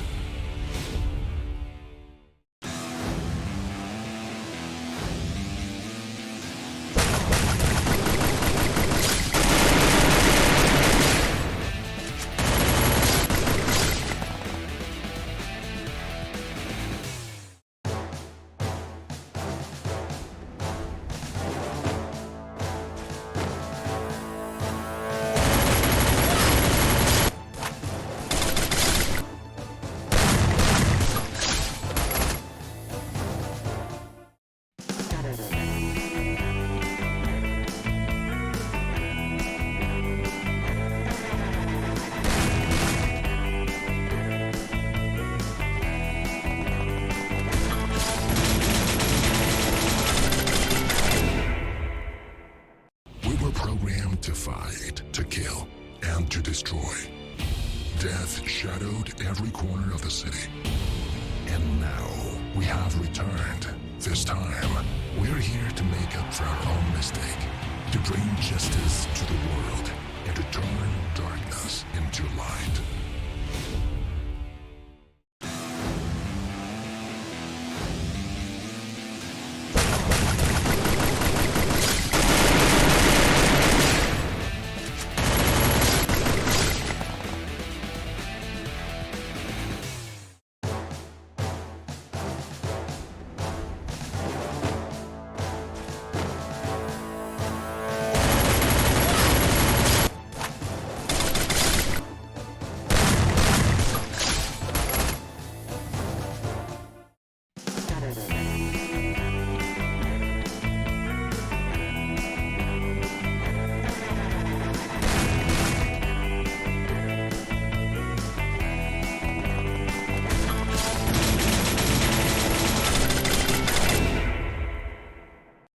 Programmed to fight, to kill, and to destroy. Death shadowed every corner of the city. And now we have returned. This time, we're here to make up for our own mistake, to bring justice to the world, and to turn darkness into light.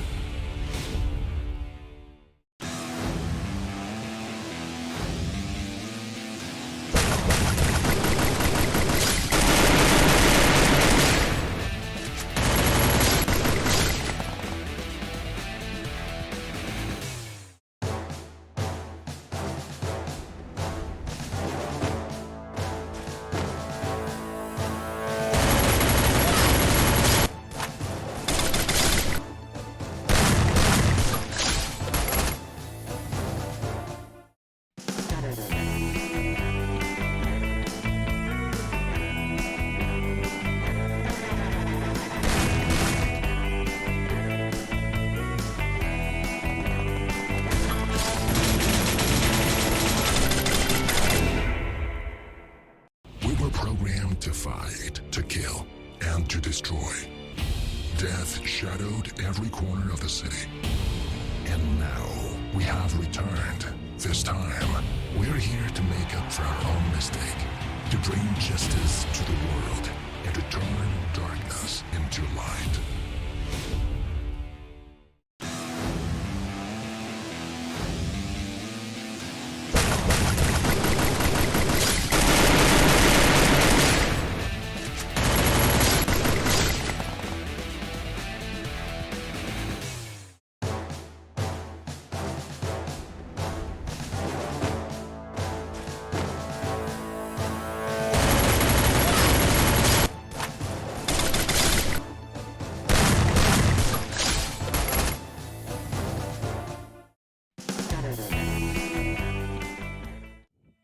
Welcome back, ladies and gentlemen, to the Free Fire SEA Championships Malaysia Qualifiers. My name is Shadow, and joined by me today is none other as the wonderful and the legendary Contra.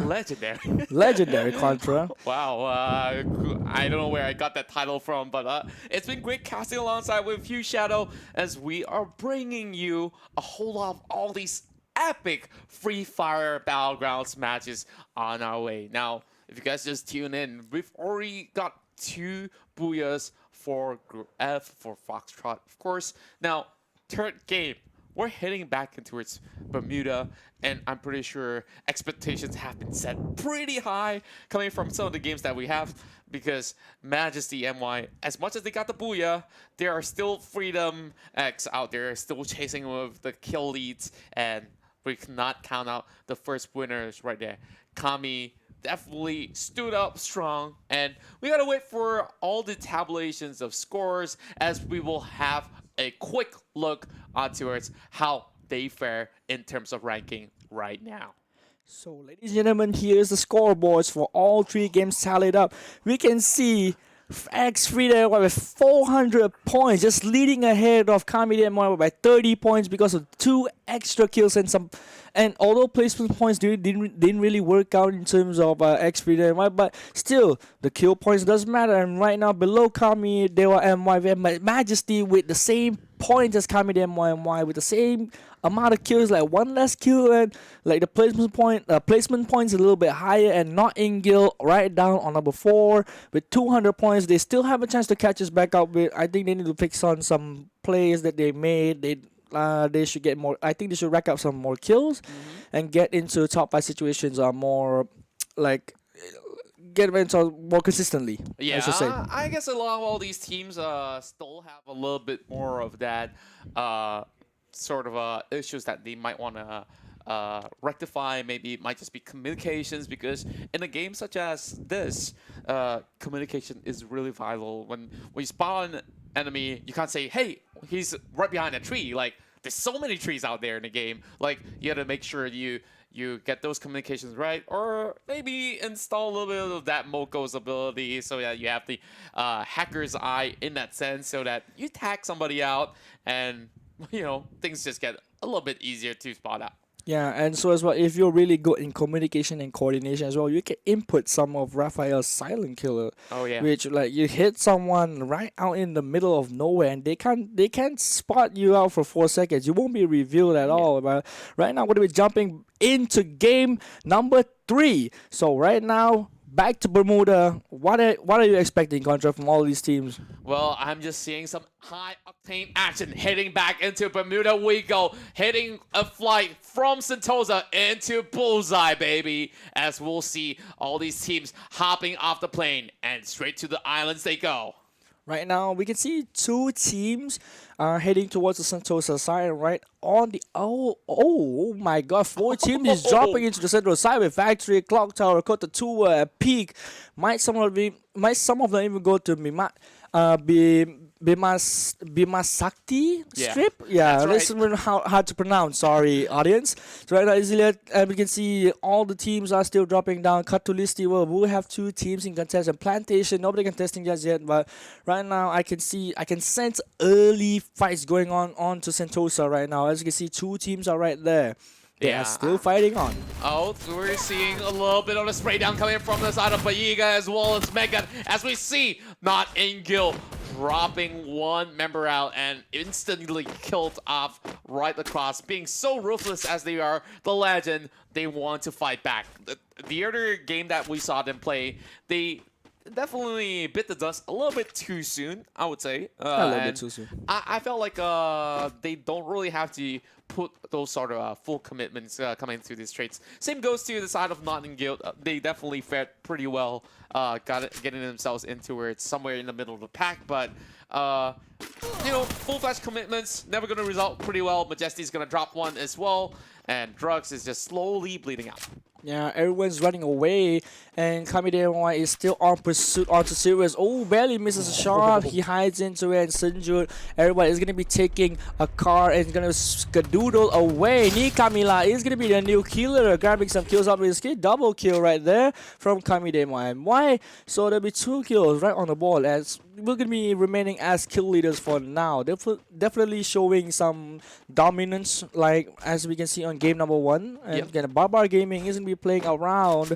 He's going to be meeting up with high quality soon. Yeah, I guess like from the side of Zuxin, he's trying to aim to be the top killer of them all in Malaysia. And we're looking at M60 in the hands of Ming, trying to line it up against Koi right down below. High quality. It's just not having too much of a clue. Like, this is a perfect blind spot that we're talking about here. And Koi might be able to do something right here if he manages to spot him out.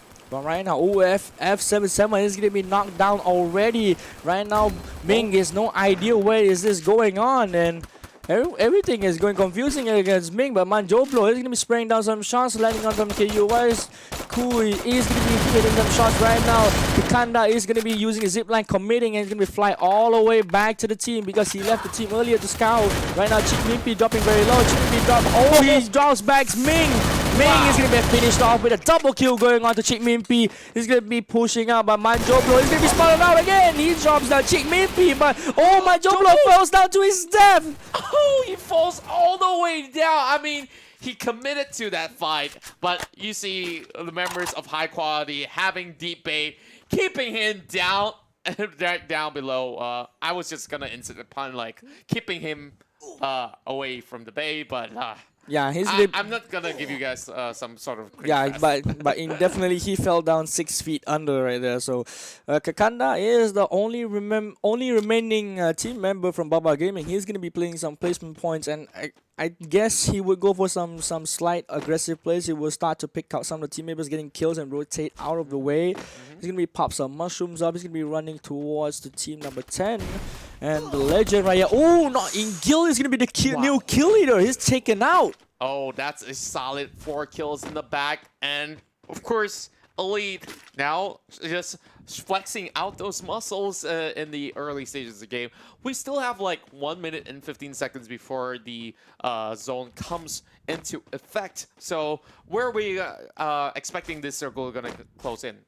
Yeah, right now, I think he's gonna be closing in towards like to the south side, I guess, I'm because thinking Bin Misakti would still be around. I mean, this is why a lot of all these teams still, opt for some of those central drops, hoping that the rotations will be a little bit easier. Nope, it's still by the edge of it, so that's still pretty much fine. yeah, it might have a chance to shift towards side of to the central again because we would never know how the circle will work against the team's favor. Right now, Bayega is gonna be bunny hopping around, trying to scout out some teammates, but right now not in Gil is having some solid 4 kills but losing Megat in the process, but it's still a 3-man strong team. Oh, right now Nikamila having some small problems. Yep. I mean, it's going to be fine for them. They're on a 3-vehicle rotation, something that's pretty fresh for some of these groups that we're seeing for today, because most of the teams would love to just hop into 1 vehicle, and when it blows up, they're all just going to rage at each other for a little bit more. So 3 vehicles the way to go. Put one of the other extra member on the last seater or the middle seater, because the first seater is usually the one that takes in a lot of those heat. Now we're seeing Kamidewa already finding themselves a little bit of the prey. So I guess like the moment that they step out, they may be able to clip over on the side of Bukit Genting.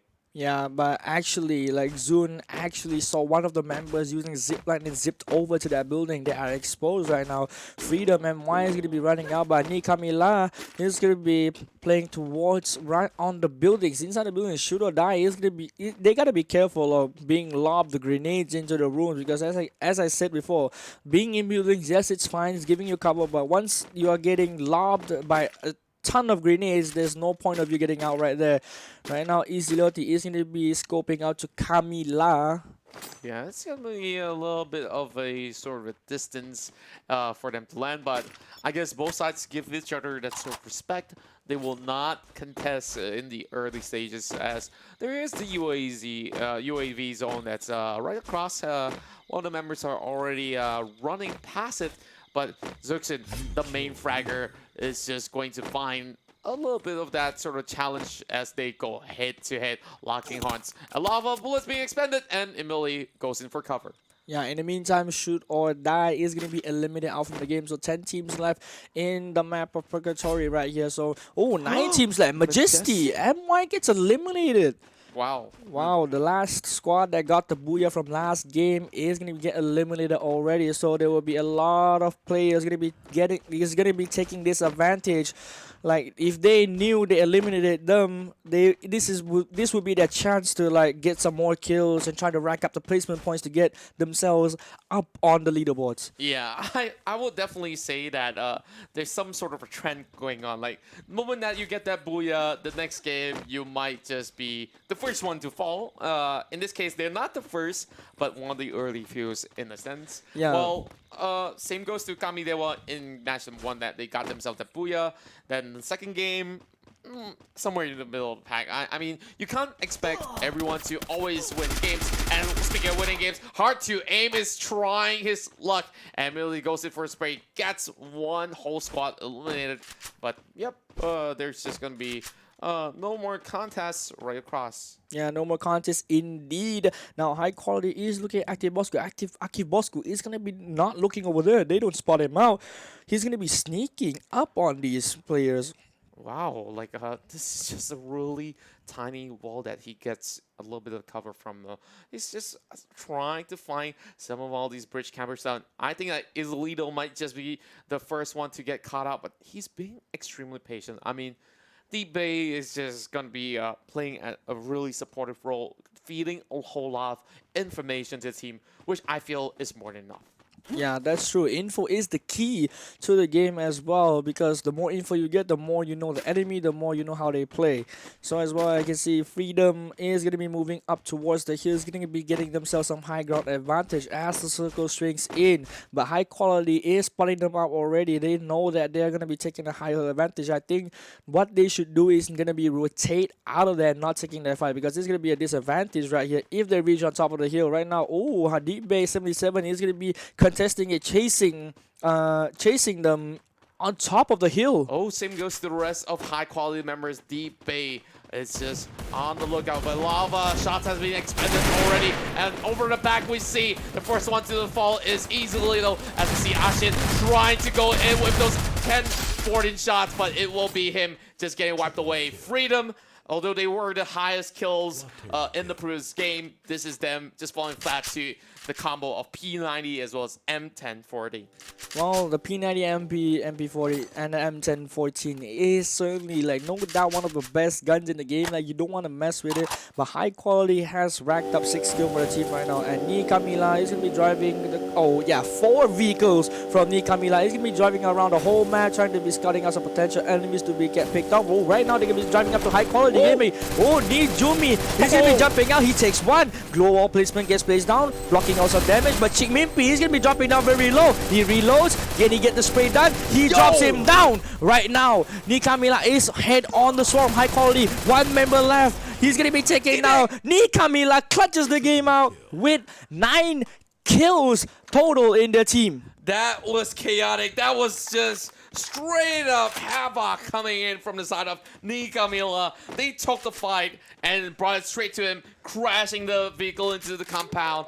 And immediately you see all these walls expanded, but they were in that great position for those open field battles, and they took it cleanly and without contest in a sense. And right now, Ni Camila has 9 kills already. They are far the most kills in this game. So 9 total kills, like 20 points per each kill is gonna be like bringing up back up to the leaderboards again. So right now, Bros Elite is gonna be parking down their car with 2 members alive with no kills just yet. They're gonna be spotted out by Ni Camila right here, because if they don't pay attention right there, up on the hill there is Ni Camila still playing on the hills, getting the high ground advantage.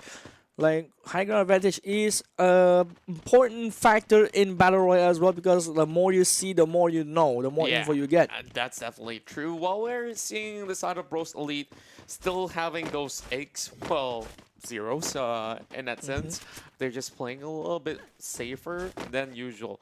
And things have not really been worked out for the side of Bros Elite thus far.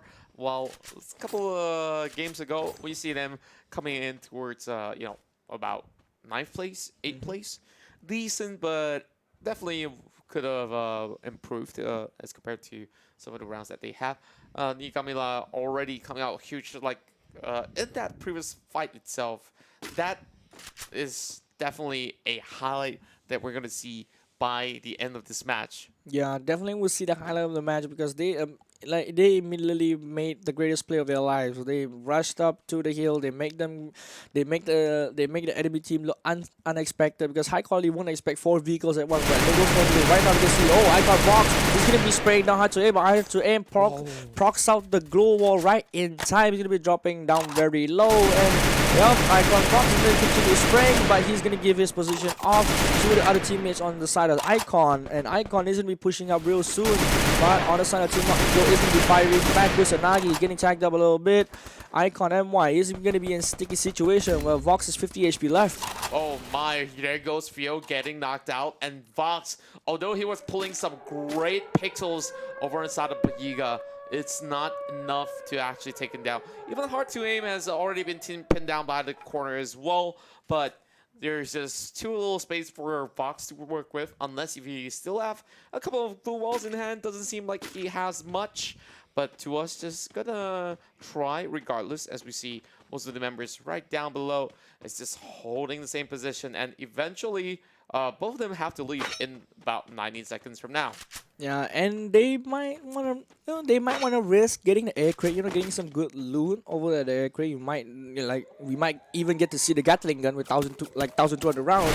Right now we can see Icon Vox is firing back onto Kusanagi, and they are aware that they are trying to run away, but right now we can see fight between Nikamila versus Devil Killers is gonna be intense. Right now knocks one off. Right now, oh my god, Nikamila knocks out two already. Two members down, finishes them off, gets down the secure kill. Right now, Demon Killer answers back with the M1014 shotgun. He's gonna be pushing in. He's gonna be going on a rampage with the shotgun. Whoa! Can he clear them off? Oh, he's jumps trying away. hopping with the bunny hops, and there we go. Demon Killer goes in with the shutdown, and over the back, they're getting pinned down by Kamidewa as well. What is going on as we see them coming out with a total of 8 kills? Right now, 8 kills going to Team Kamidewa, and why is going to be a major impact to the scoreboards because a lot of teams has over 5 kills already. This is going to be a close match on the leaderboards, and everyone's going to be contesting themselves up, right, down, and center. As we can see, Team Kamidewa has to move away because Circle is not on to them.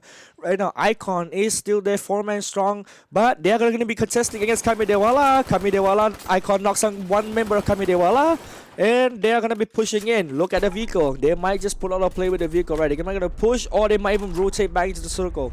Yeah, this is just going to be a little bit tough for them to rotate because the Kami is really far away, and really to us going to negate their mobility by taking out those wheels. Well, there goes your sports car. Of course, if this was real life, that's gonna hurt a whole lot. Yeah, that's gonna hurt your bank account a whole lot. I mean, if you can't take out your enemies, you take out their economy in that sense. Yeah, that's actually that works. That actually works. Well, now that we're seeing the top 4, we still see Kamidewa MY on the list with a total of 8 in the bag. There are some other contenders that we're seeing right inside the zone. Of course, some of all these members from Elite is looking to turn things around after having some couple of hiccups in between. They seem a little bit stronger than before, so let's see if I could keep my hopes up high. I mean, I don't want to jinx it, but sometimes I do. Yeah, like sometimes high hopes gives you self-motivation and boost to your daily life. But as we can see, Bros Elite and Kamidema MY is going to be slowly near each other. Oh, Icon is firing back on Kamidema MY, but Bros Elite answers back, shooting them back because they know. I don't think Bros Elite knows that they're shooting on Kamidema, but not even them. But Bros Elite decides to peek it as well, get some few tags, but they reveal their position right here. This is going to be dangerous for them. Kamidema might just push the building. Now it's just gonna be a little bit complex. They're hugging by the walls against Kamidewa as you see Bros Elite understands what's really going on here. Is one member right down below. La Raza walks right down below the hill, knowing that this is gonna be some areas that some of all these teams will not be able to reach. So understanding the zone is really vital when it hits it to the final few moments before. We're gonna announce that Booyah once again. Now we see a little bit of trade going on. Fox will be the one that falls, and it's a 1-for-1 trade-off as there's more members coming from the back as well. They're committing to this fight. Yeah, Kamidema with the new killer already. Oh my god, Bros Elite is gonna be flushing in. He's gonna be pushing up with the M1014 shotgun, not getting any damage as he's juking around, but he gets knocked down instantly. Kamidema is gonna be committing to the rest, but I don't think he can commit. HP dropping very low already, 46 HP. Oh, 40 HP! He gets knocked down! Oh, that's a little bit rough as we see Zuxin will be eliminated right there. 20 more seconds and that will be it. Kamidewa still having La Raza hugging by a tread. Oh my word, he actually survives. He actually survived, but he has a problem, and he's facing 4 members of not in guild right yet. What? He takes down hard to him instantly with the spray. Right now, Hipfire doesn't connect any shots. Kusanagi gets spotted and open, but he doesn't spot out. The other man killing spree. He's gonna be moving out to 3. Glowwall gets placed. 2 Glowwalls. Nice placement. Bayega is pushing in. Kusanagi is still pushing in as well. 1v2 situation. Can he do it? He's gonna be pushing up with close range weapons. He's gonna be kissed out Kusanagi. Boy, Bayega. He's all alone. A 1v1 situation against spray. Oh my god. Killing spree. And this is not in guild. Just having 1 dot of health left. And thankfully enough, the save zone definitely helped him in his favor as he runs straight for the middle. Though Kamidewa marches forward with one of the highest kills in the game, but it was not enough to take that Booyah away from not in guild. Right now, as on the scoreboards, we can see not in guild first place, like not much points, like 100 plus points, but Kamidewa snatching 200 plus points and high quality. All of them has some kills up on their sleeves, and they're getting points and more points and more points. They're gonna kill points. Oh my goodness. Well, I'm still trying to brain the final few moments because there were times that he was just hanging by a thread and he almost got a Booyah out of that situation when it came down to that 1v1 fight. But let's have a look into his, the boards before we sum it all up. Now, back to us once again. I'm pretty sure you have a whole lot to say about this, Shadow Banjo. I have a lot of words, but I can't express them right now because Larasa, if he managed to pull that clutch off, I would just say like you're not allowed. Yeah, you're not allowed to do that. This is. I think he immediately just goes straight. Get that direct invite straight to the World Cup. Yeah, I'll just say this out loud. You're not allowed to do it because this is Free Fire SCA Championship. This is not a casual game. You're not allowed to do that. Yeah, you're not allowed to just simply go wrecking every single team out there, but they're already doing it. This feels like another sort of a team that resembles the sort of energy that we saw earlier today from OMR Guy, and this is the sort of team that I feel have a really huge potential when it comes to, the national finals, to the global rounds as well. Now, the regional ones is going to be a little bit difficult because Southeast Asia, there's a whole lot of talent in the pool. Last year, we see Pink Lady represent Team Malaysia, and this year, it might just be someone new that's on the table, and we're trying to get all these teams to qualify because Group F is going to be the last group for today. Tomorrow we'll still have another one. But speaking of that, this is just round number 3 inside of Bermuda. As we look into the highlights, as we slowly break down the action that you might have missed earlier in this game. So highlights is gonna be a lot this game because a lot of plays is gonna be played out by the players right now. You can see Emperor Tech gets taken out instantly by MP40, but Pochik answers back. Megat gets taken down and stuck on the window. There's nothing he can do.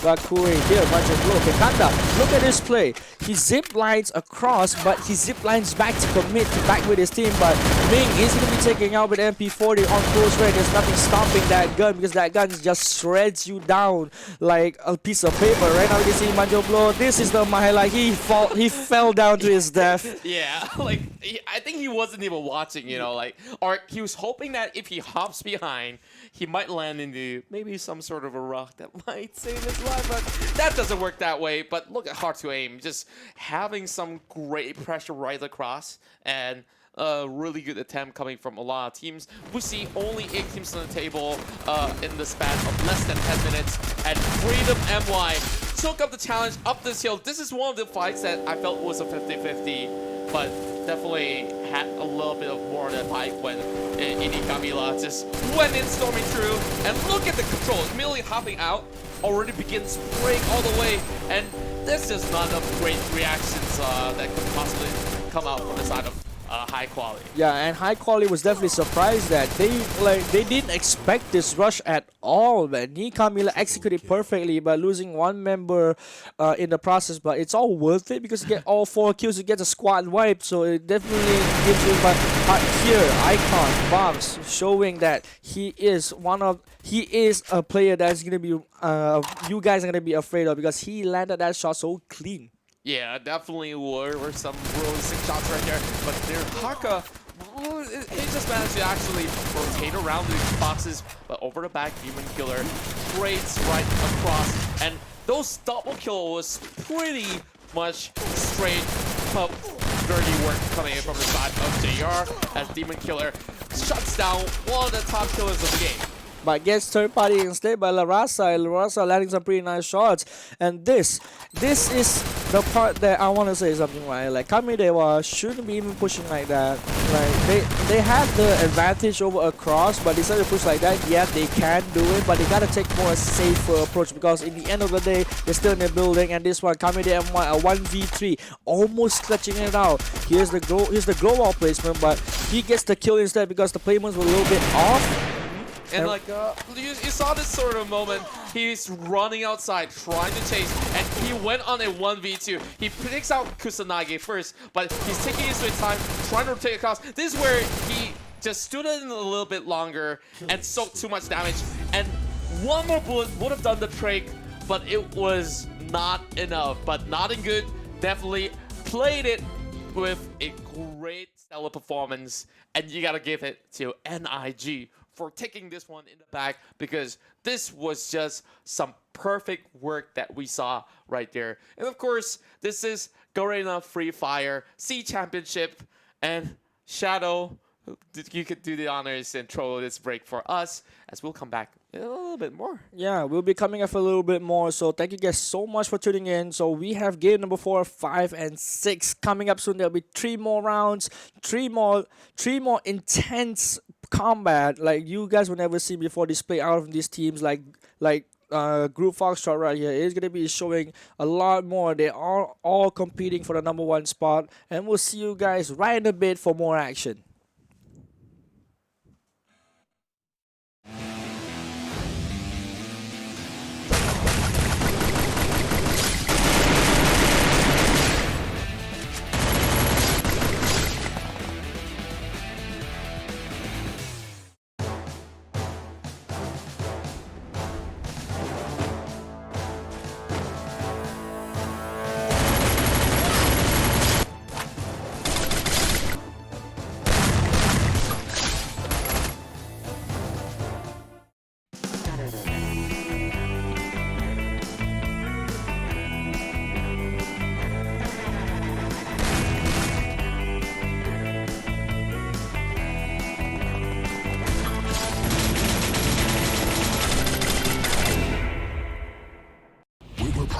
To fight, to kill, and to destroy. Death shadowed every corner of the city. And now we have returned. This time, we're here to make up for our own mistake, to bring justice to the world, and to turn darkness into light.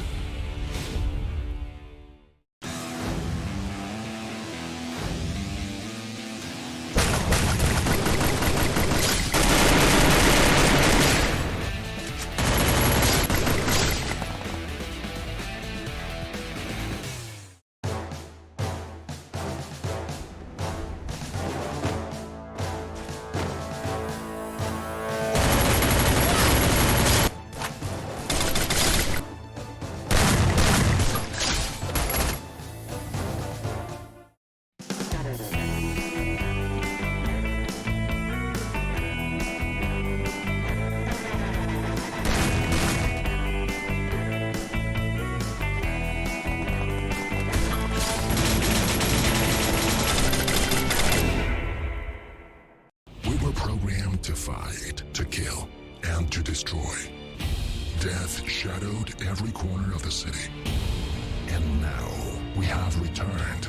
This time, we're here to make up for our own mistake, to bring justice to the world, and to turn darkness into light.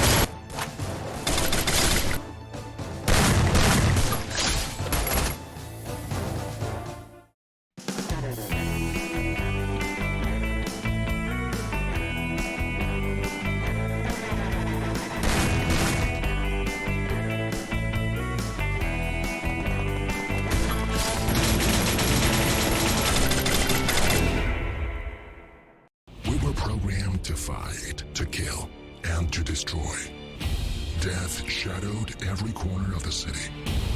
And now we have returned. This time, we're here to make up for our own mistake, to bring justice to the world, and to turn darkness into light.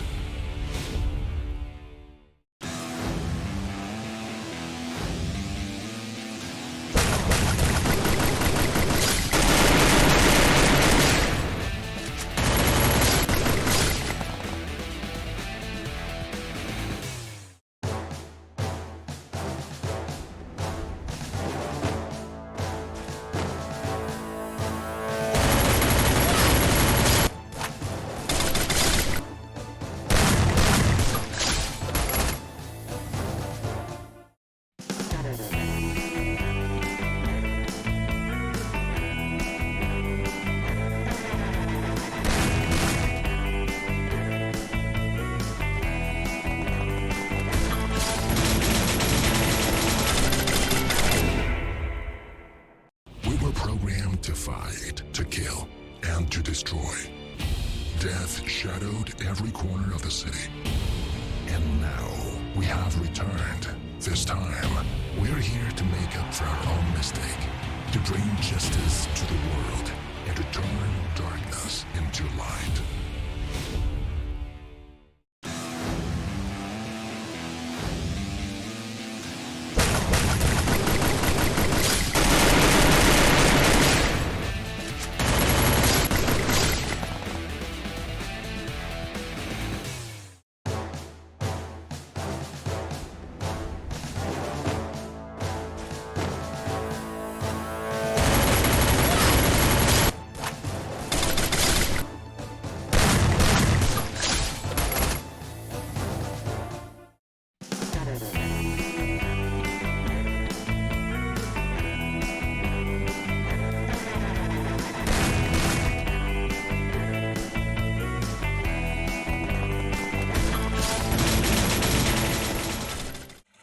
And welcome back, ladies and gentlemen, to the Free Fire SCA Championships Malaysia Qualifiers. Well, this is going to be round 4 of the qualifiers. And to the audience at home that are Malaysians, happy Independence Day.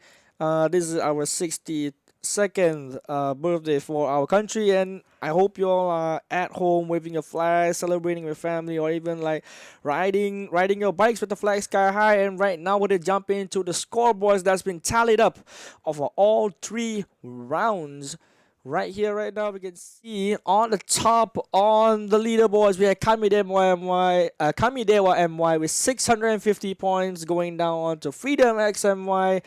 There will be 405 points, and Majesty and Nottingham is going to be a 2-point gap difference. Not that much. They'll be catching up. Yeah, I can see that this group definitely is a little bit more intense as compared to Group E. No offense to them. Of course, everyone have their own fair share of difficulties, but we see Kamidewa MY overtakes X Freedom once more. They're starting off the game with that Booyah win on their hand, and they were this close to coming in with a second Booyah as well, but the gap will be closed up real soon, because after that sort of 3 rounds, we see them at 650. But Ini Kamila, alongside with High Quality, 5th, 6th spot is still up for contention. So that's great news for all of you guys back at home, supporting all the teams that are playing for today. Now, over on the 7 to 12, of course, we got Demon Killer, Icon MY, Barbar Gaming, Legend, Bros, Elite, as well as Shoot or Die.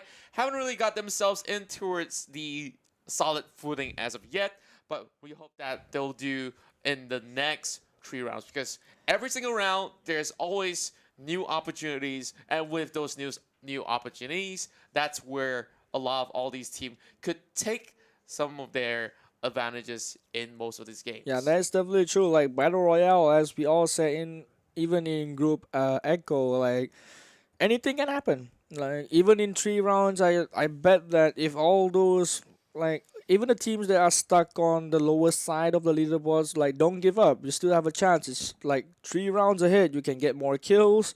If you're lucky enough, you might take down the number 1 team, or even the number 2 team, or even the top 5 on the leaderboard, taking them out early in the game, and to get yourselves more points and more points, racking up the kills, you might land yourself in first place. No chill.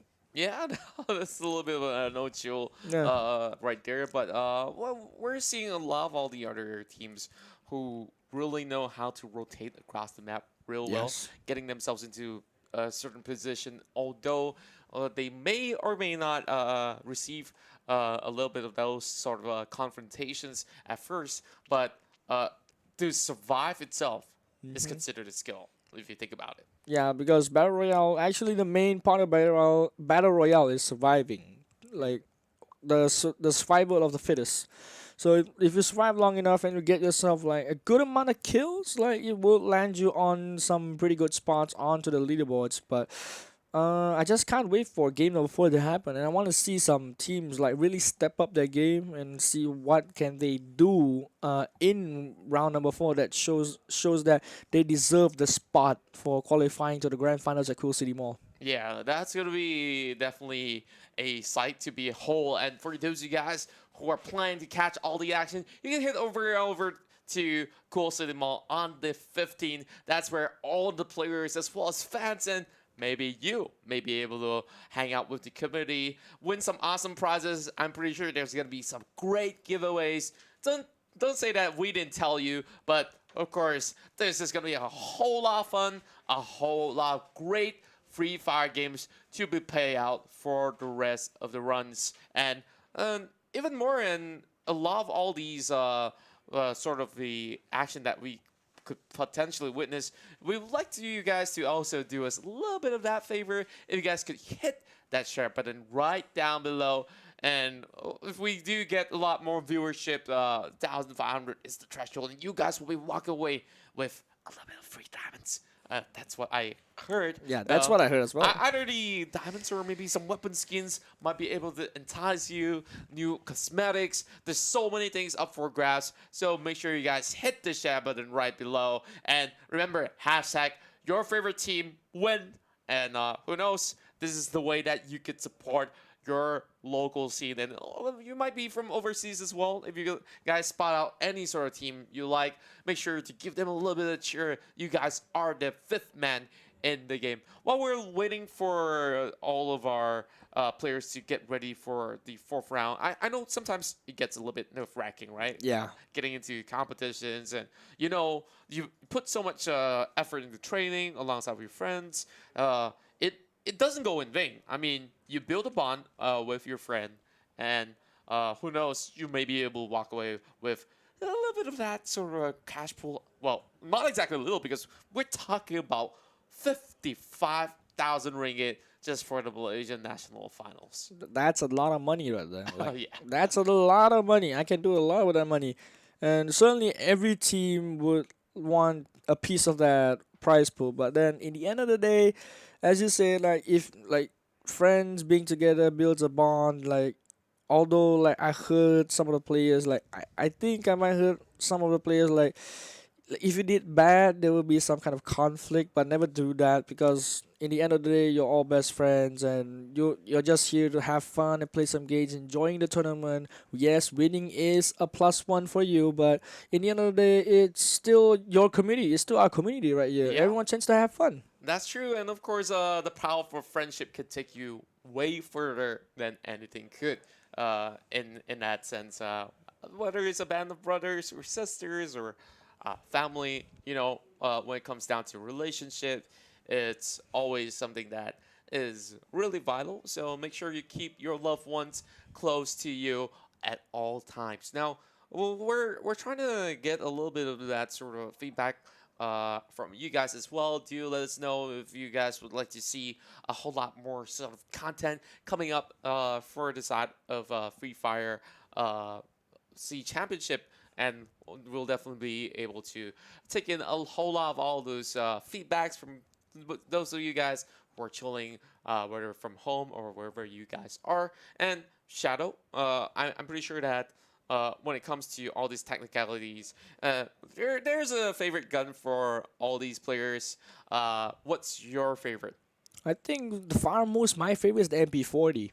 MP40, so you like to go in with the sprays with the Yeah, like go in SMG. close quarter, like because the way of the MP40 works is the same concept like how the M1014 works. Like you get close in your face and and you don't give your opponent any room to breathe. Like you're just gonna push them to their limit. If they like even like if pushing them to like close them into a box, they make a small mistake, you eventually win the fight. Yeah, and I see a lot of all these players in this meta.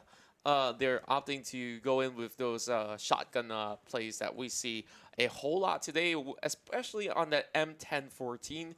I think those are really reliable close quarter combat weaponries that they could actually utilize. But one of my few favorites is the FAMAs as well as the P90. I think that Yeah. those are really reliable spray weapons, but it really depends how you really want to play it. If you really want to put some scopes on it and try to tap somebody from far, it's possible as well. Or if you go in for that P90 spray, that's definitely for those close range actions that you could possibly rake in a couple of kills from. Yeah, it's gonna be definitely shred. It's gonna be definitely shredding you. Like the P90 is, just now we can see those teams that pick up the P90 and just went into a building, just flushes you out, or even close range quarter combat. It's gonna be like shredding you apart. But right now we got news that we're gonna be jumping into game number 4 of the C Championships Malaysia Qualifiers. It's gonna be starting right now, right here, and it's gonna be hype as I can't say that word. I can't say that word. So Hype as well, peanut butter. I don't yeah, know. hype as peanut butter and jelly. Okay. That works. But right now the flight path, we can see the flight path is gonna be starting onto the east side towards the west side, and we can see every team is dropping already. You can see team number 4 is dropping to Forge, and team number 5 Kamidewa MY, sorry, Kamidewa MY. We're gonna be dropping onto Lumber Mill, and most of the teams are gonna be dropping into Central. Oh, this is going to be a huge one coming in. Oh. Icons looking for a little bit of that hot drop in alongside with high quality. Right down below, there's going to be a little bit of the tussle as well coming in from another squad on the yellow on number 10. Kami, of course, on the other section in here, is going to occupy the side of Lumber Mill, followed by Bukit Genting. And the rest of the squad is just going to be having the time in their lives over on the eastern side. So most of the teams dropping on the lower section. What are your thoughts about this?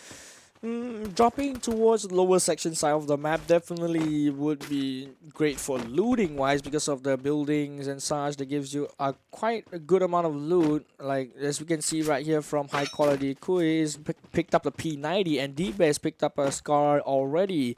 And I think from the lower side of the map, it's easier for you to rotate around the map for the east side of the map. It's easy for you to rotate around if the circle does appear there. Right now on the screen, DK is gonna be tagging on to some players in Majesty MY.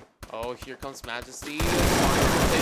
Getting a couple of clips off. Sirius is just landing some of those UMP bullets right through some of all these members right behind. But Druck's going to be providing a little bit of cover.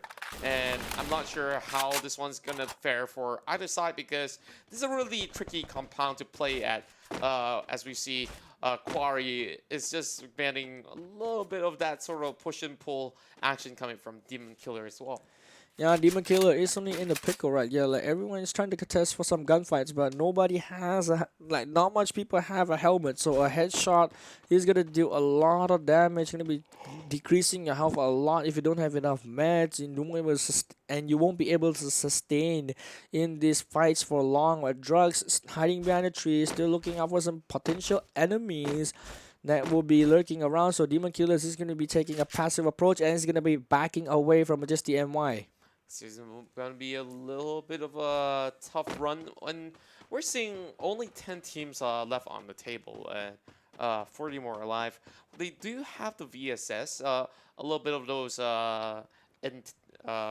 scopes intact as well, so that they could easily go in with those suppressed shots coming from across. But we're looking at hard to aim here. And Nottingham Guild hasn't really been able to finish off what they began in certain scenarios, but last round they managed to walk away with that Booyah, and that was one of the biggest rounds that they managed to achieve. But Mega first blooded there coming from the side of NIG.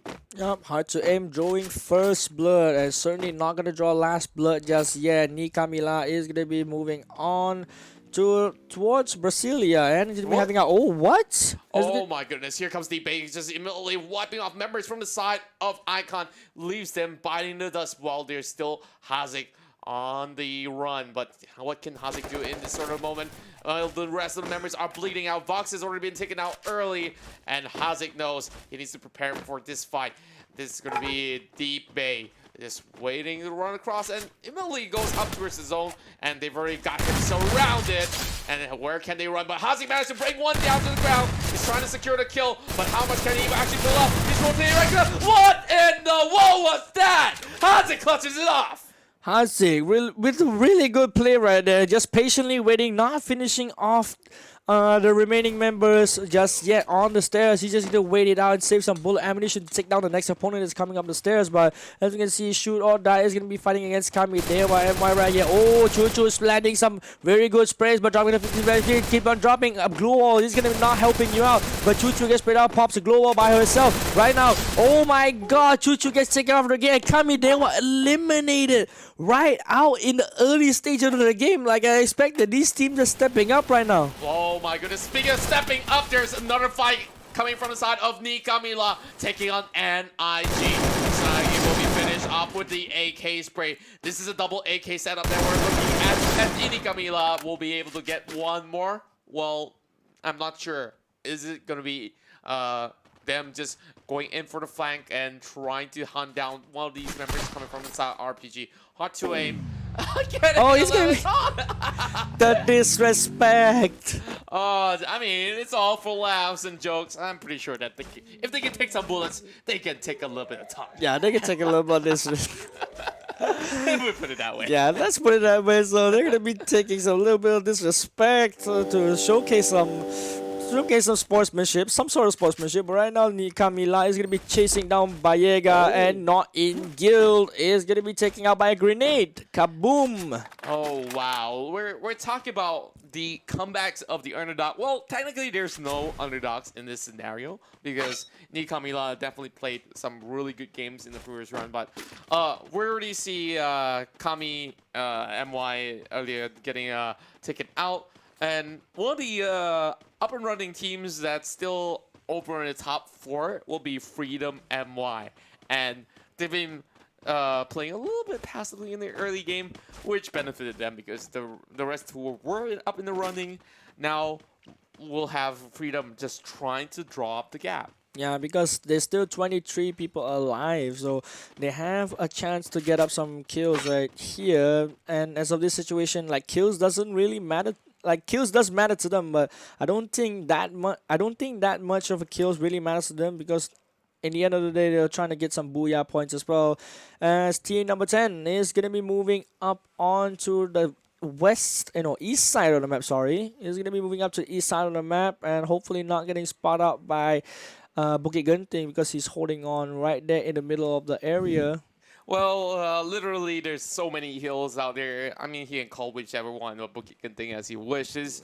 Of course, for those guys who are not a local in Malaysia, Genting is one of the main tourist attraction with really huge peak where there's also theme parks that's in development. So it used to be some amazing theme parks up there in Genting Highlands, that's for sure. I used to have friends that literally went up there just for Starbucks. Oh, just for Starbucks? Yeah, wow. just for Starbucks. Like, I don't know what's wrong with them, but I don't know. I don't judge. All right, you want to taste some Genting Island Starbucks? You go ahead. Yeah, I mean, they could just enjoy the weather while they're at it. I'm not sure how are these players enjoying themselves thus far. I'm pretty sure that, when it comes to competitive Free Fire, it really gets intense. I'm pretty sure that they might just be sweating right now. Who knows? They might be playing in that Starbucks that you said. Of course, we're not being sponsored by Starbucks. Just to Yeah, clarify. there's no plugins, so we're just gonna be mentioning some words around. So right now on the screen, the legend Farsa is gonna be losing. Oh, the legend has lost one of the teammates right there. So there'll be 7 teams alive and awake. Pochik is gonna be going ahead and scouting out, not making any sudden movements, but they don't know for a fact that Devil Killers is right behind their backs. This is going to be a little bit of a tricky ordeal for some of these guys. Well, we see Demon just over on the lower edge. He's got that Foxfire play out. Here comes this spray down. And Muller responding with the blue walls. They brought up Faraz all by himself now. Good massive breakdown left over to 10% of health left. He's going to put the blue wall right in front as well. Walls after walls after walls as they try to defend this tower. And this is just them having to go through Faraz before they head over to fly off, and they're fighting for the safety zone, and immediately he falls back. He understood that this is a little bit way too much to take, but there you go, one knockdown over the side of the set, and Vertex crossing right forward as well, and they got them all cornered up, only on that left on the table, and immediately getting plunged with an MP40 as well. And Vertex on the ground needs a little bit of help, but Pokchi, where is he running? Building out of the situation. Leaderboards is a little bit behind, but Vertex definitely gonna get chunked out, and on that, only have a couple more left. Oh, there we go. Here comes DK, wiped out. Demon Killer, we really committed fights right here. Like, they're committed to these fights, but right now, off screen, the Majesty MY shuts down Icon. Icon gets taken out of the game, so five teams left alive, but Pochik has ran away from this fight and is gonna be trying to. I think this is a strategy, like because they know they're confident enough to win this fight. They told Pochik to just skedoodle away and just go ahead and do some recon for the team and see the spot out. Like, is there any other enemies nearby, so we can so that they don't encounter anyone while they're rotating. Yeah, I guess like it's just going to be a little bit tough from this sort of section when you talk about rotations, and Booyah thing already are having that sort of corner for themselves. Well, after having that sort of battle, they're just gonna have a little bit more pin down coming from the side of Foxtrot. Definitely a tough place to be at for the time being. Now, but and there goes the not scout. much to be done. Yeah. There goes the scout. No Just, more scouts. Yeah, it's just gonna be a very rough approach for some of all these teams. Now we hear a little bit of that alarm, but the Legend is still having one member left. Now, unfortunately enough, he does not have the Iron Will, but he will still try to tank as much damage as he can. But this should be not a trouble for him to climb. But he's walking towards another wall. I'm not sure if that's gonna help him, but at least that wall offers a little bit of protection, according to some politicians. Yeah, and so as well, he has gluttony, so he will be chunking down meds as fast as possible to like get her health back in shape to like rotate properly. But Ni Camila is gonna be facing off against Freedom right beside each other only, and Ni and Jumi is gonna be scouting out ahead, not seeing anyone yet, but they're just right beside each other. Nobody spots out anyone. Just say, "Oh, we missed the timing." It's just a little bit rough that he did not even pull the trigger in that sort of scenario, but Jumi is just gonna play a little bit safely, a little bit of movement of the vehicles, cutting across now. This is possibly a bait being set up from the side of Elite. And the Active Fox School will be able to go in for a little bit of a pass over the side of Haka. And immediately, this town is going at floor once more. Ashit wrapping himself, getting prepared for this sort of tussle. A little bit of a bite there coming in from over the side of Haka as they charge right through. Freedom MY will be the new kill leaders on the board, but Haka is still having one more nade coming in towards the fray. Oh, that's sort of blowing up, and Booyah rushes on the wrong timing. That is just a little kill as Akif secures one more. Rokia Bawan coming up as well, but Freedom gets all these advantages.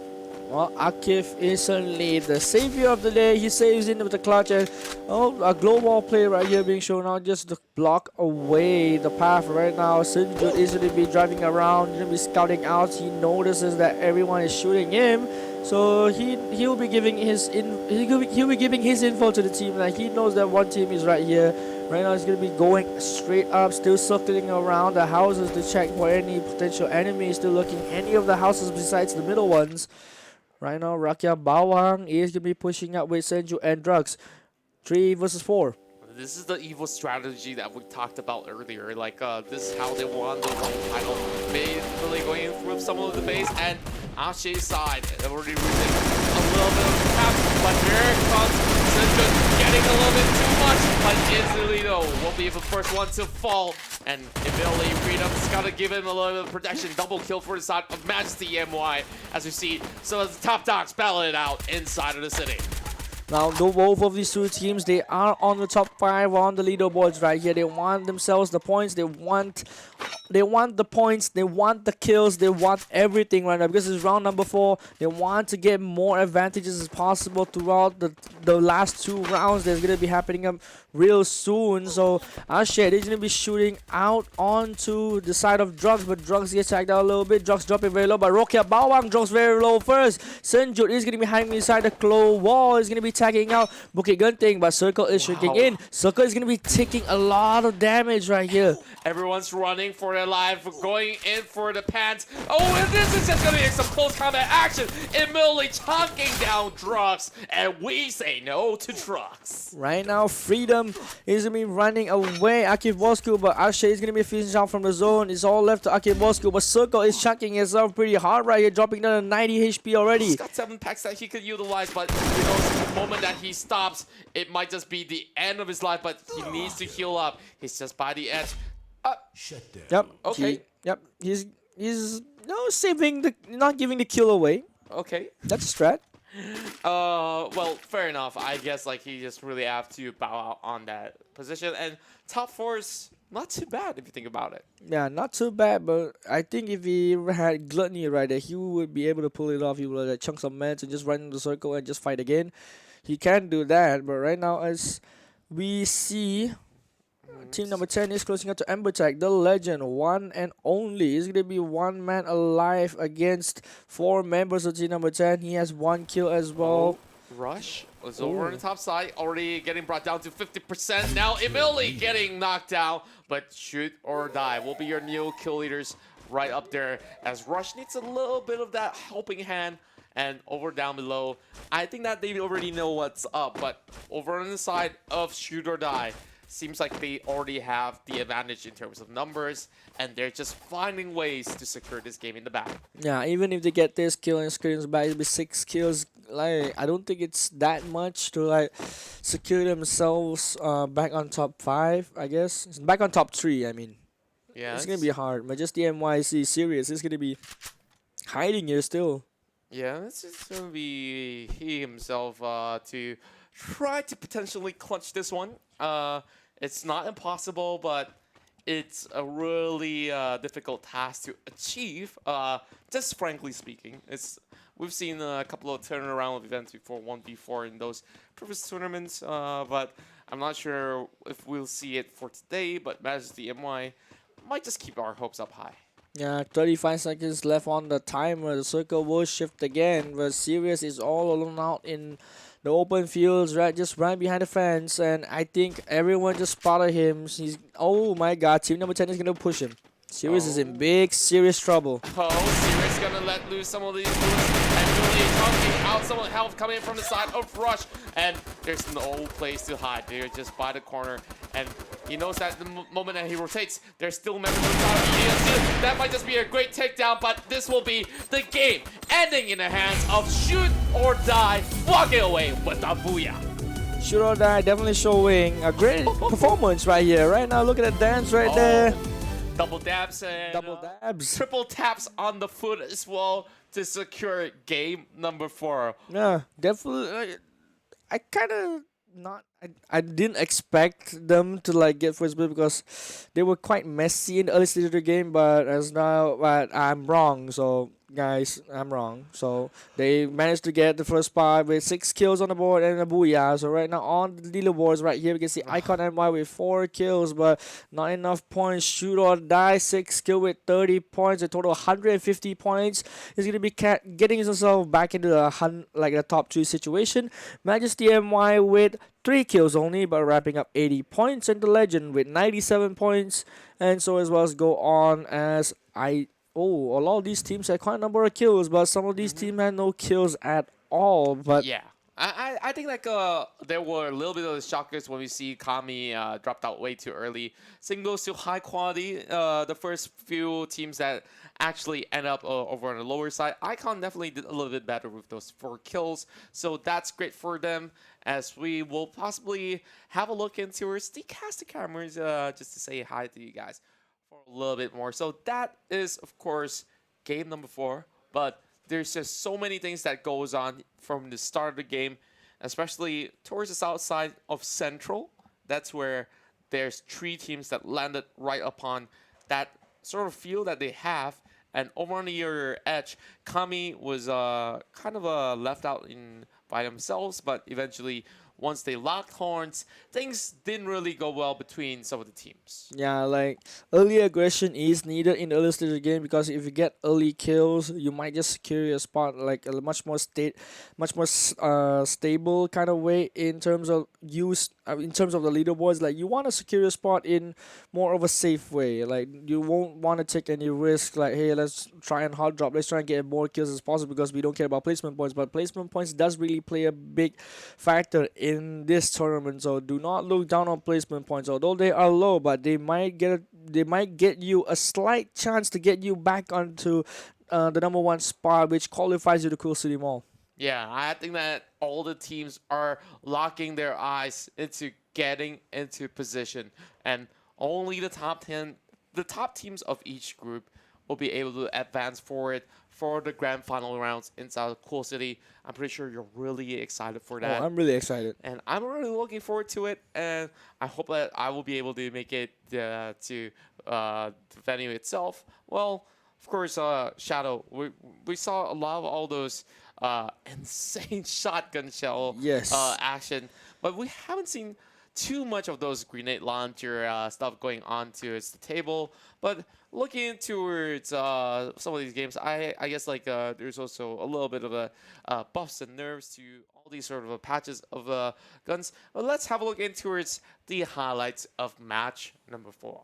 As of this situation, as we can see, like Nottingham is really landing some great shots and getting first blood right off the bat. Instantly, he'll be landing some nice long-range shots already, but high quality with the aggressive push up to Icon. But here's a little misplay, I think, from high quality. He, in the end, loses up 2 members. Look at this. Instantly, shotguns.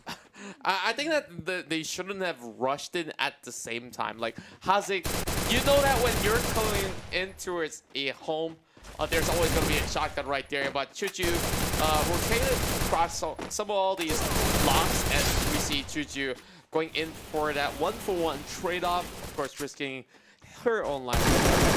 Right now, as of this, we can see that these lower plays are definitely working now, but it's not going to be working as well. Not working too much. We got 5-star with the sharpshooting. With the sharpshooting, landing some really nice shots right there and playing around with the glow wall. And look over here, like just 5-star just knows when to back off and knows when to come in. And Ember Tech, I don't know what happened to him, but he got knocked out instantly right there. Look at that.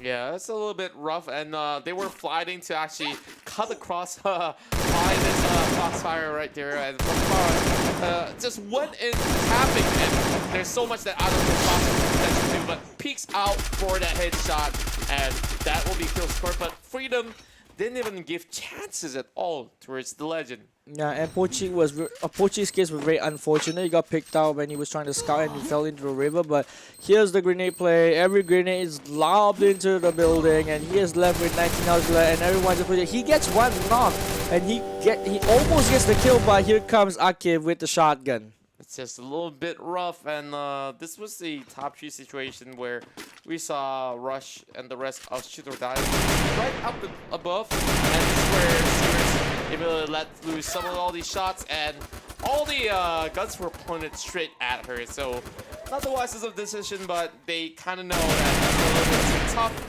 We'll just give the life away and shoot or die will be your winners of match number 4. Yeah, definitely put on a great show. Like every team is putting up, every team is stepping up again because it's already round number 4, and the rounds are getting lesser and lesser. The points that you need to chase will be more and more if you keep falling back behind. That's right. And of course, speaking of the points, we will have to take some time to tabulate it as we go on a short break. And when we come back, it'll be our final 2 games. So make sure you hit the like and share button, and we'll see you guys in a couple of minutes.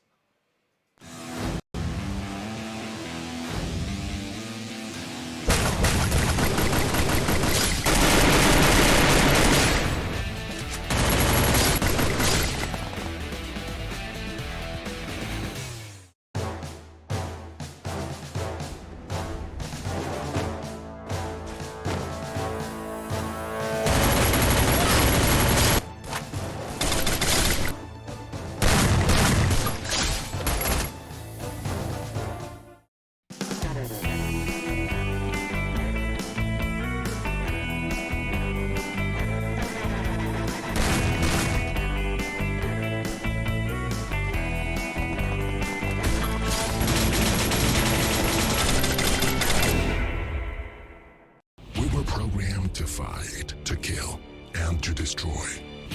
Death shadowed every corner of the city. And now we have returned. This time, we're here to make up for our own mistake, to bring justice to the world, and to turn darkness into light.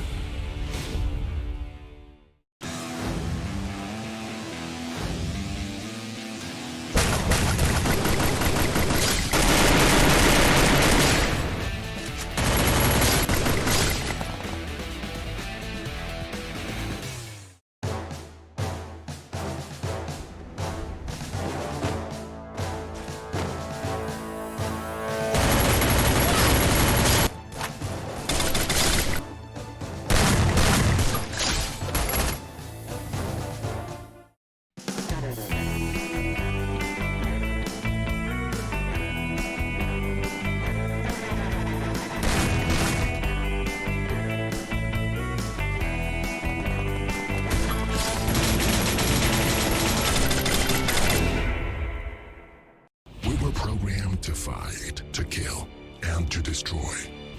Death shadowed every corner of the city. And now we have returned. This time, we're here to make up for our own mistake, to bring justice to the world, and to turn darkness into light.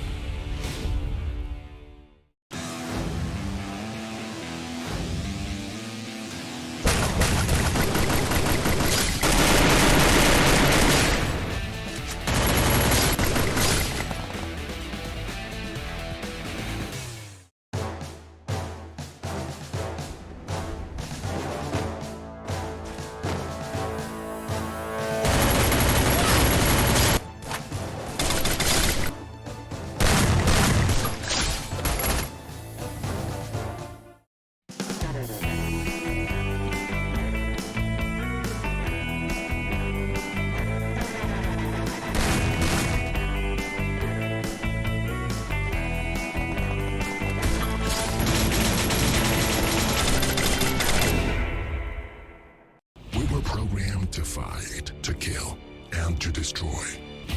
Death shadowed every corner of the city. And now we have returned. This time, we're here to make up for our own mistake, to bring justice to the world, and to turn darkness into light.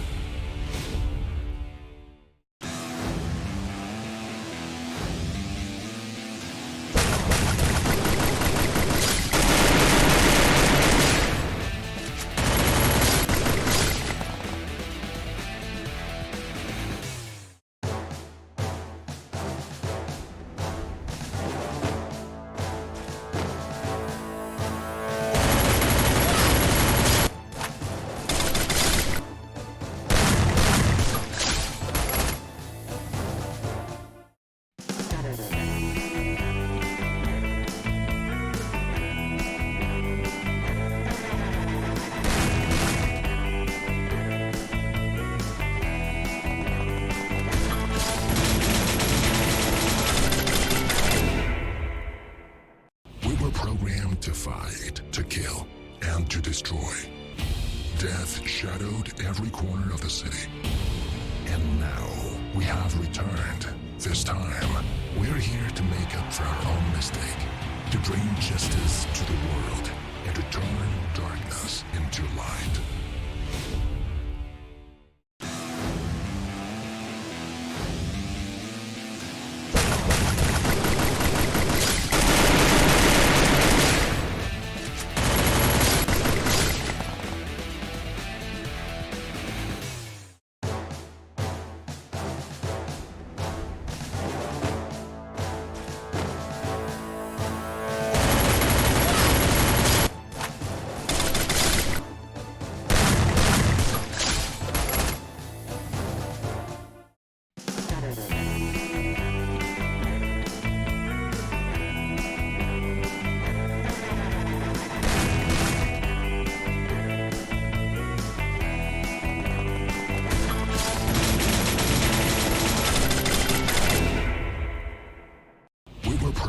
To fight, to kill, and to destroy. Death shadowed every corner of the city. And now, we have returned. This time, we're here to make up for our own mistake, to bring justice to the world, and to turn darkness into light.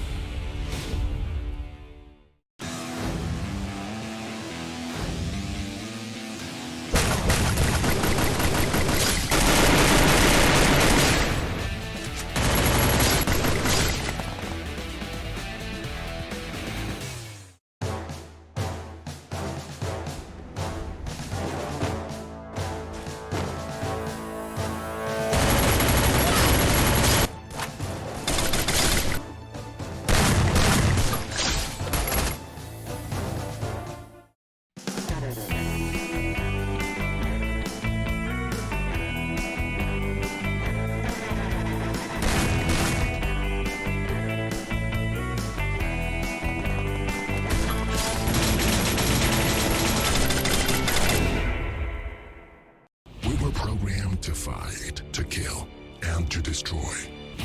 Death shadowed every corner of the city. And now, we have returned.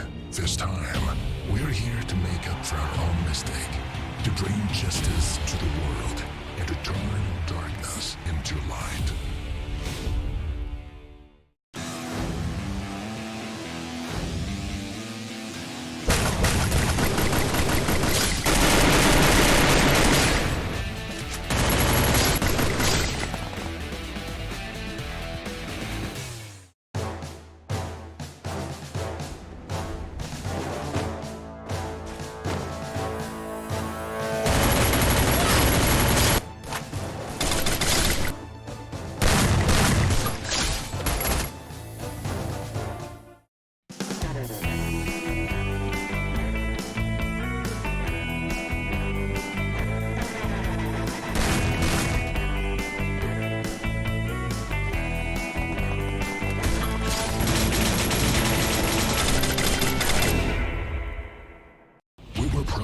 To fight, to kill, and to destroy.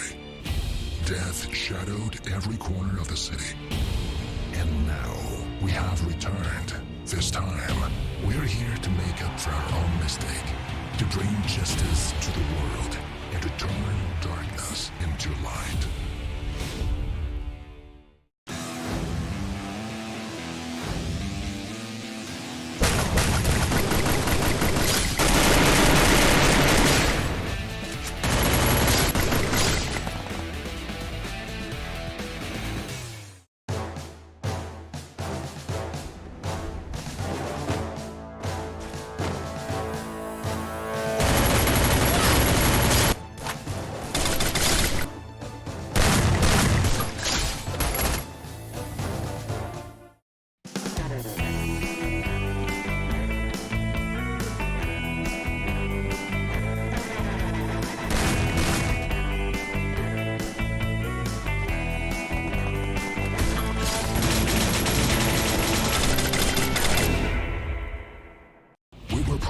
To fight, to kill, and to destroy. Death shadowed every corner of the city.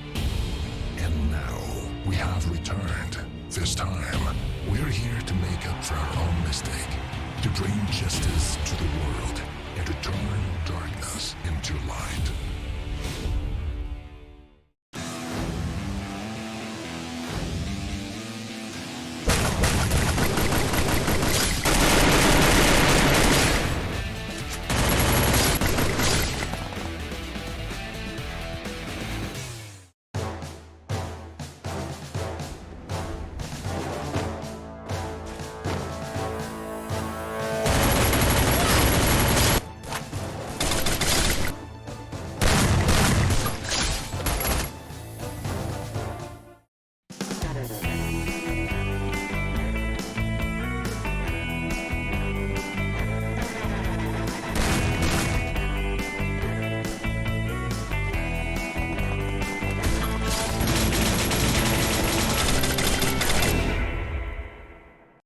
Programmed to fight, to kill, and to destroy. Death, Shadow. And welcome back, everybody, to the Free Fire Sea Championship Malaysia Qualifiers. And of course, joined by me right here is our dear friend Jason Tan, also known as Shadow Banjo. My name's Contra, and we're bringing you the final 2 matches. And are you hyped or what? Because I'm really hyped up to find out who will be the winners of Group F. Well, everyone is certainly excited about today's qualifiers already, because this is round 5. 2 more games away to determine who will take the #1 spot for Group Foxtrot to qualify for themselves for the finals at Cool City Mall. And everyone's gonna be fighting themselves like in this round number 5. They're gonna be fighting themselves a lot for that #1 spot. Not only if you go to Cool City Mall, you'll be getting a chance to fight for a chunk of that 55,000 prize pool. That's right, and 55,000 ringgit is a whole lot of money, and if they qualify for the bigger stages of the regionals as well as Worlds, we hope. Yeah. That will give them a lot more incentives in a sense. But of course, we got more prizes for you guys, and of course, incentives if you guys could hit that 1,500 concurrent viewership. So make sure you guys share out the stream if you guys haven't already, and make sure you keep your eyes out throughout the entire game, because we're gonna pop some codes out while we're at it. So whip out your phones and hit those buttons right through. And so let's see. There are some mystery items for you guys to claim, and make sure you guys hurry up, because the first 100 will walk away with all those codes intact, and if you are 101 and above, I'm so sorry, friend. If you snooze, you lose. Yeah, like you gotta be tuned in and you gotta be ready. As Contra said, you whip out your phones. No matter what, stay tuned on round number 5, because the code will be popped up like into midway of the game, as you can say. Like, you better be quick as possible, because the first 100 only, you only get the freebies. Right now, we're gonna jump into the scoreboards that have been tallied up. Cough, Groove, Kami, Demo, MY. Wow, Kami, Dewa, MY. I mean, like, they definitely look like gods over on the top of the ranking charts. 653, and followed by Freedom, MY. Both, of course, strutting that MY tag at the back, giving himself a little bit of that great blessings on Merdeka month, Merdeka day today, to be exact. 579 on the side of Freedom, and on the 3rd spot with Majesty MY with a total of 452. And over 4th place, I think Ini Kamila had a really huge leap, coming with 416 points. Yes, and definitely, and not in guild as well as high quality MY. They both dropped down a little bit because of the early deaths in the game, but I think they will manage to climb themselves back up, because it's only a 300-point difference. If you manage to get 15 kills, you'll catch up already. And so as well as Demon Killer, Don't Give Up, and all the other teams don't give up, like Icon, Shoot or Die, Legend, Barbar Gaming, Bros Elite. Don't give up. You guys have the chance to chase up. Like, even though you're down below, get some more kills and get your placements done. Yeah, I totally agree. I mean, it's not always that you see all these players get the chance to actually head into the tournament. So there's no losers in every single tournament. Well, technically, statistically, yes and no, but there's either winning or learning. That's how I always see it. Having a little bit of that positive mentality is definitely going to bring you to greater heights. Whatever it is inside esports or not, I think that's definitely a plus point to have. Yeah, that could be implemented in real life as well. That's a major thing that everyone should have, that brings on to the, no matter what tournament or no matter what in real life, they should bring those kind of mentality. But nothing else aside, we have ourselves a round number 5 of Group Foxtrot right here. We're jumping in back to Purgatory and we'll see. We're jumping back to Bermuda and let's see how will this game play off. From the flight path we can see is gonna be down onto southeast side. It's gonna be from Mars Electric all the way to Graveyard, Bullseye, Shipyard, Observatory. Oh, this is gonna be a hard drop already. We can see one team is going to Setosa, a few teams going on to Mars Electric, and a few teams going to Kotatua and Peak. Oh wow, this is just going to be Peak getting a whole lot of attention, as well as Pacino, while we see Team DK just sharing the likes of these areas such as Factory as well as Pacino. So they're just going to loiter around that sort of section, while Mars Electric is going to be a little bit tough to escape from, because wherever they rotate to, there's bound to be a team. Unless you're stuck by the shorelines, then maybe, just maybe, some of these members will be able to survive. And IG immediately looking for those loots. They know that they are drawing a lot of attention. 3 teams inside of the Peak, and immediately going in for the hunt. High quality, going for some chase, and Kusanagi might just be the first one to fall, but seems like they're not really letting loose those bullets as of yet. He's gotta be real careful. Demi has no helmet. Once he gets shots in the head, he might get down instantly. But right now, oh, first blood. Kimi with the shotgun play. Right now with the up, hard to aim. He's gonna get sprayed down instantly. Can Demi get it up? No, Demi gets sprayed down as well. Kusanagi here for the assistant F77I. Oh my god, Megad with the clutch. He's gonna be killed off. 1 kills up, 2 double kill going on to Megad. And he's gonna be reviving a triple kill already. And he's gonna be removing one team away from this map. Like, yeah, I felt like it was really rough. I mean, you saw Mimpy the whole time. He had options to actually pull the trigger first, but they gave a little bit of leeway to NIG. Not in good. You saw it in the initial movements there. They were all inside the house, rotating in and out, and he chose not to shoot.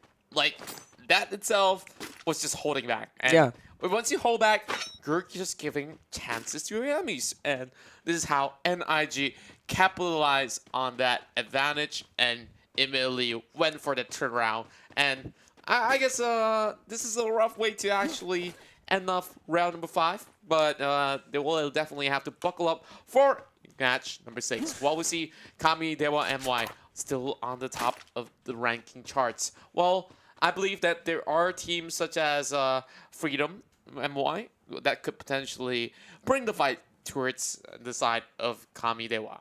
Yep, but right now, the Legend is going to be all alone right here, but he's going to be sprayed down from the side of Ni Camila. Ni Didek is going to be pushing in. Legend pushes in. Oh, gets taken down instantly with the MP40. This one I'm talking about. MP40 really shreds you in close quarters. Yeah, I definitely would say so. It was a little bit more of that thought of health left. Well, they shot the bullets over on the side of the chest.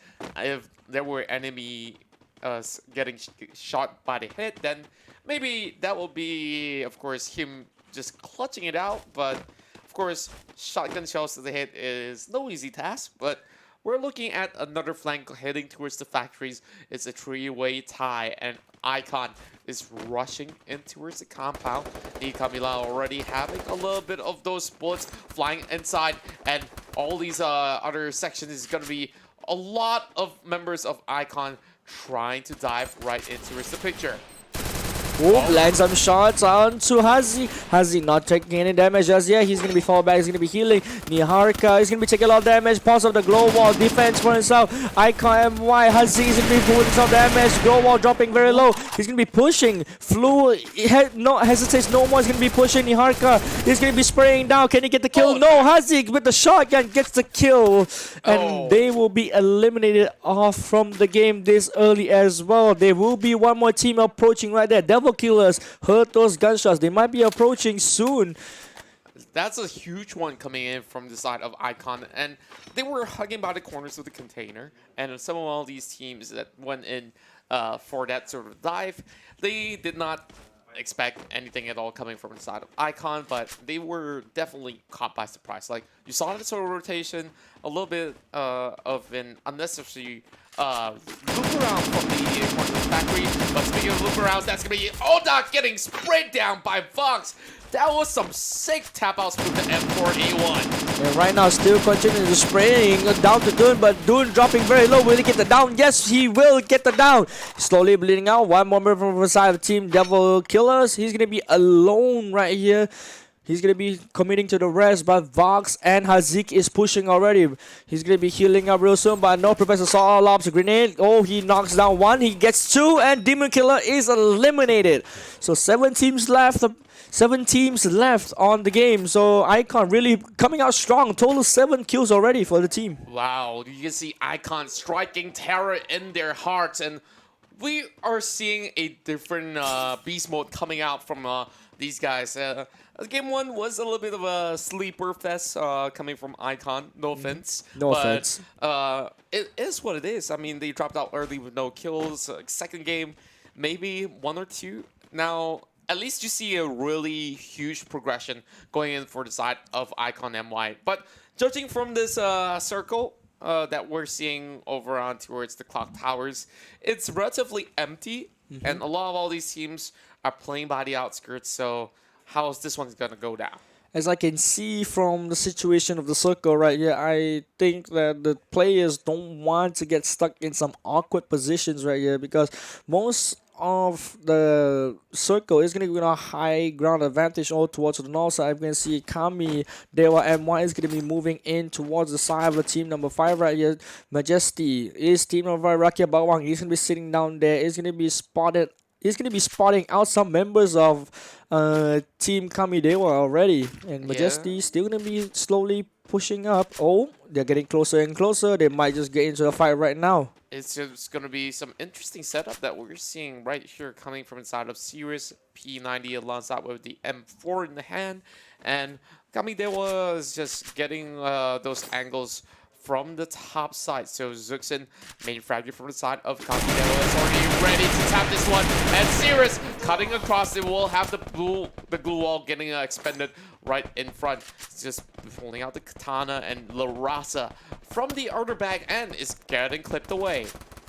Right now, Zun is going to be tagging out. So one member of the side of team number 5 is going to be knocked out soon, but he's going to... Oh, Zun has got an eyes on Sirius. Sirius gets tagged 1, 2, 3, 4, 5, 6. He's going to be dropping very low already. Nope, he's not going to get down just yet. He's going to keep on moving, but La Raza gets knocked down back instead. And right now, Zun is going to be tagged out a little bit and a little bit. He's going to be dropping down real soon, but La Raza is going to be bleed out real quick. SOD having Algojo getting removed as well. And the curse of the Booyah is real. I mean, SOD... They won the game in the first round, but now it seems like things are looking pretty bleak for the time being. Well, Sirius, well, just like this whole situation that they have inside the house, it's getting more serious as it goes. Kamidewa already is securing that 4 kills. They do not want to drop out early, and if they do right now, they're gonna knock them heads over onto some sort of a wall or something like that, because right in front of them, it's just a standstill target inside camping. And one more, they are trying to solidify their position coming in towards the grand final stages where Right now, of course- ooh, Sirius gets taken down already by from the side. Kami, Dewa Kimi is gonna be. Oh, Global gets post up. It's gonna be healed up, but I don't think that can do much because Zune is flanking. He gets knocked out again, but right now, oh, Zune raining down fire. Kimi is gonna be pushing up as well. Double kill coming up from Choo Choo and Zune from the side of Team Kami Dewa MY. Kimi is gonna be pushing up for the assistance. Rakia Boang is gonna be dropping very low. Can he make it in time? Yes, he will get the double kill and instant. So Majesty MY gets eliminated, and right now Kami MY is on fire with 8 total kills for the team. They have totally swept the floor, and Kami Demo once more takes down the Majestics. They don't care if you're Royals. They say you better sit out of this game because this game is for Kami Demo MY. But of course, too soon to tell. Still got 6 more teams in the table with 80 more left alive, but it's a really good chance for them because they still have 4 men left intact. Of course, not counting out women as well. We're supporting gender equality. Yep. Now, NIG, some games really consistent, and now this time 6 kills. Which one do you favor more, them or Kami Dewa? I think from the look of like how they play right now, I think Kami Dewa has more of a chance because they're playing really aggressive, really coordinated at the same time. They really know what they're doing in this game, and then some sort I feel like they feel very comfortable right now in round number 5. They're starting to pick up the pace. They know what the players are doing. They understand the enemies. But I don't think that they should not respect any of the teams like NIG because these 2 teams are on fire right now. We can see that Hard to Aim is getting a fight onto Few. Right now, Hard to Aim is gonna be walking back out, but Kusanagi is gonna be flanking around. Yeah, it's just going to be a little bit tough for them to actually go on a full commitment as you see Theo treading all the way back. A little bit of those taps coming out from some of all these SMGs, but to no avail. Good attempt from the P90 as well on the side of Hard to Aim. Now, another alarm ringing for the 5 seconds that's about to close out. And SOD, we talked about the curse. They're going to end up at 6th place. Not too shabby, not too shabby. Definitely could use a little bit more of those points, but Icon MY already planted a whole lot of all those minesweepers. Yeah, but Icon MY has 10 kills right now in total, but they have 2 men on the team only. Like, numbers game not working out for them that much, but if they manage to coordinate well, they might work it out. But the grenade gets lobbed out, but he takes out Bayega. Bayega gets knocked out. Will he finish it out with more kills? Yes, 11 kills go on to Team Icon. 3 members left on to the side of Team 3 members are on the floor below. They're gonna be rushing up. I hope they don't rush up recklessly like at other teams before. Like Landmine is there, gets trigger, exploder as well. But right now, not NIG is gonna be pushing up, but Global gets popped out. Gonna be blocking up some hallways and view for NIG. Kusanagi tries to push up. Icon MI shots. Hazik is shooting down the Global. He mistakenly placed, I guess. And Kusanagi is gonna be playing. Oh, he's gonna be lobbing another grenade up there. Will he land it? Oh, flashbang lands. He's gonna be rushing up already. Will he make it in time? No. It's going to be a little bit rough. I mean, he's just going to charge in another frag in towards the walls. And it's not going to be connecting so far, but you see another code popped up.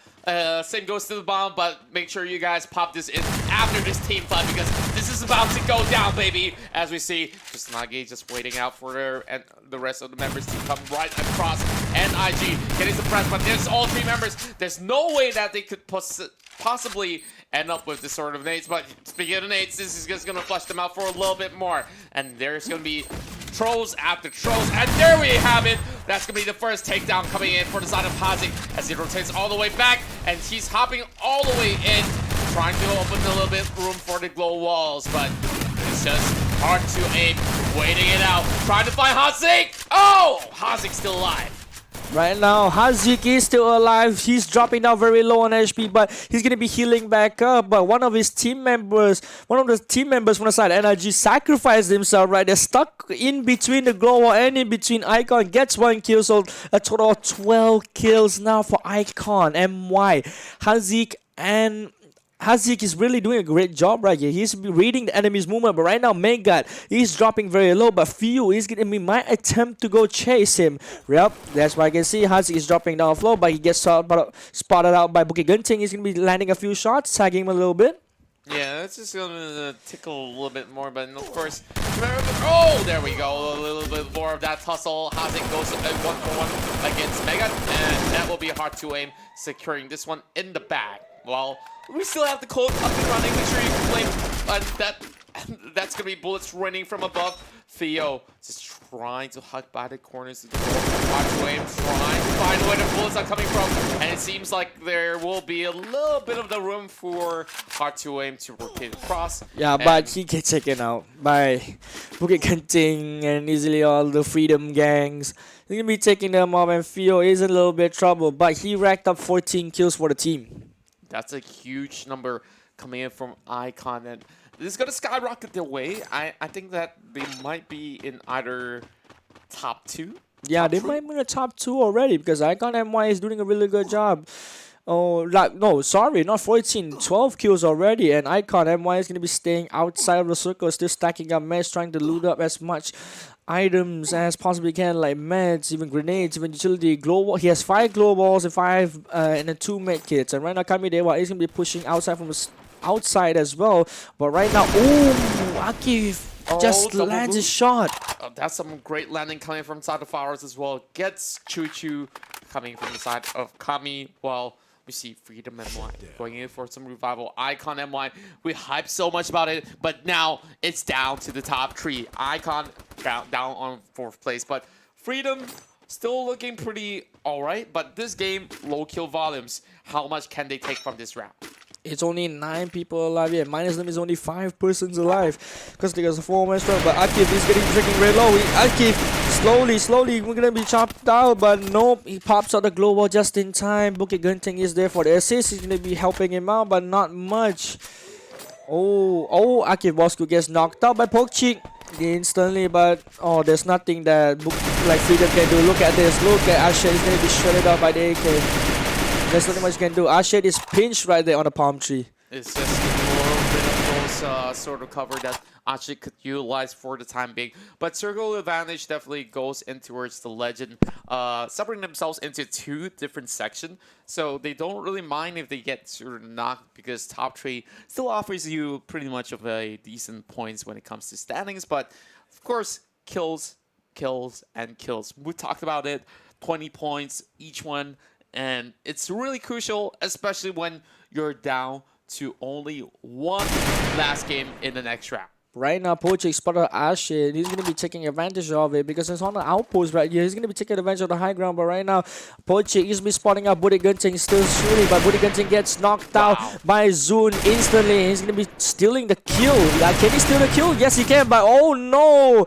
Ashid just comes up. He knows that he's going to be killing him off. So no kill steal from there. And that was huge. Yeah, that was huge. That came out of a sudden. I mean, nobody saw that one coming, but we're looking at easily though, already hugging by the edge of this giant crate fell from the skies. Well, Freedom could just play all day. This is one of the first few M76 shots. Sorry, M79 having that grenade launcher in the hand to definitely help out the moment that they bring out those glue walls. But Zuxin, they are not having enough of room to actually figure out. There we go. And Ashit will be able to get one off. Yeah, glue wall gets popped out too late. He will get finished off by the zone, but Ashit is there to back up with him, to back up easily from the behind on the zoom tower right now. Farside is going to be tagged down very low. He's going to be dropping very low, but Circle is pushing in. They got to move quick, but Farside is going to be tagging a little bit. Close up the goal wall, but nothing happened just yet. But right now, Easyleo is going to be continuing with the spray. Gets into the tree just on time. Lobbing grenades up and down, left and right. The Legend, can he clutch it down? But no, he can't clutch it out. This is triple kill. And that's a Booyah for Freedom. Team Freedom walks away with Booyah number 5 for Group F as they slam their grounds. And now claiming maybe the top spot, but we need to still take our time to tabulate. Kamidewa walks away with 10 kills, comes out with 207, while the Legend alongside with Freedom will be walking away with 100 as well as 111 respectively. But Icon, let's talk about Icon here. 12 kills, 254. Yeah. That's what I'm saying. Kills really matter in this game in some point. Like in the later stage of the game, you gotta expect to have more kills and more kills and more kills.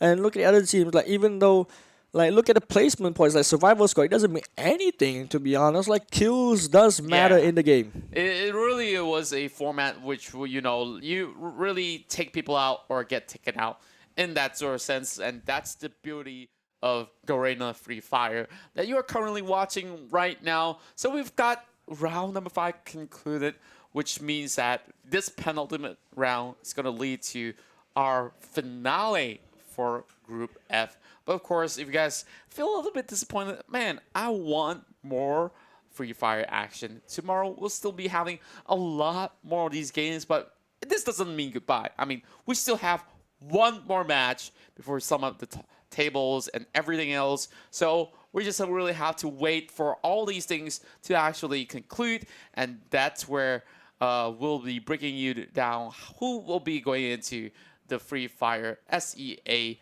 Championship Malaysia Qualifier Grand Finals. Yeah, definitely would like to see more Free Fire actions coming up, and all the teams are stepping up. Look at Icon, like the display of skill that they're shown. They're constantly pushing themselves, and they got 14 kills, which it's like no, not 14, like 12 kills, get themselves like 200 points, get them back in the game. They're slowly like pushing themselves up and up and up and up on the leaderboard. Like, that's what I said. Don't give up.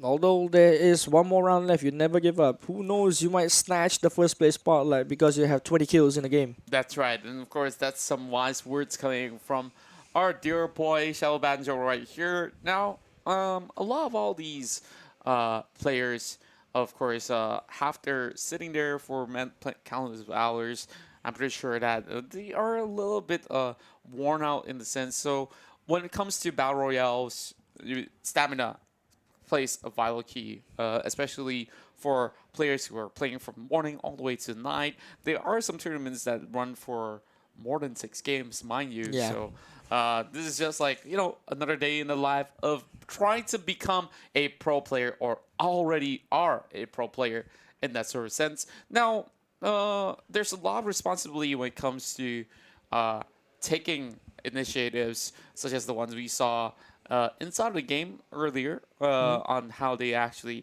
get the chicken dinner. But you talked about designated roles at first. So Yes. what's like the optimal setup that you're looking at? The optimal setup would be basically there will be a support. Like, there's no doubt there will always be a support in the game. Second one would be the fragger, which just his role is just to frag out. Like, support, just let's say the support will just heal him, give him meds and meds and meds, just frag out. Third one would be the recon guy, the scout guy. He would go in front like with the vehicles, or he just dashes in front with the perk, with the skill, like dash increases 3% of his speed, dashes around, looks around the map, and that's scouting enemies. And one more is the refragger, basically that's refrag for the fragger. Yeah, that's right. And of course, that's some great info right there. But we're going to feed you with a little bit more of that info as well as highlights as we break down game number 5. So here we go. We're heading straight into it. Some of the replays that we saw, high quality, immediately goes in for some of these takedowns, gets traded all the way back. But NIG, they started off in really good momentum. But eventually, as things progress, didn't really make it all too far. But let's have a look into his Ni Camila. Yeah, but Ni Camila, it gets taken out by multiple but guess like they're fighting around with Icon MY, and they took out one member of the Legend. But I don't know why was the member of the Legend was here like alone, and like Ni Camila just went out straight full out, just kills everyone and non-stop. And Icon is there to like answer back like, I want the first place too. I'm here to compete. I just want to kill everyone, all of you. That's right, and of course, a little bit of that resumation of the replays, a little bit of slow-mo that we saw. Of course, a little bit of emphasis over on the factory areas where Icon MY, this is one of the biggest rounds, and we gotta spot out how did they actually achieve some of these results. They went into the factories first, got themselves those kills after they were won out from the earlier trade-offs.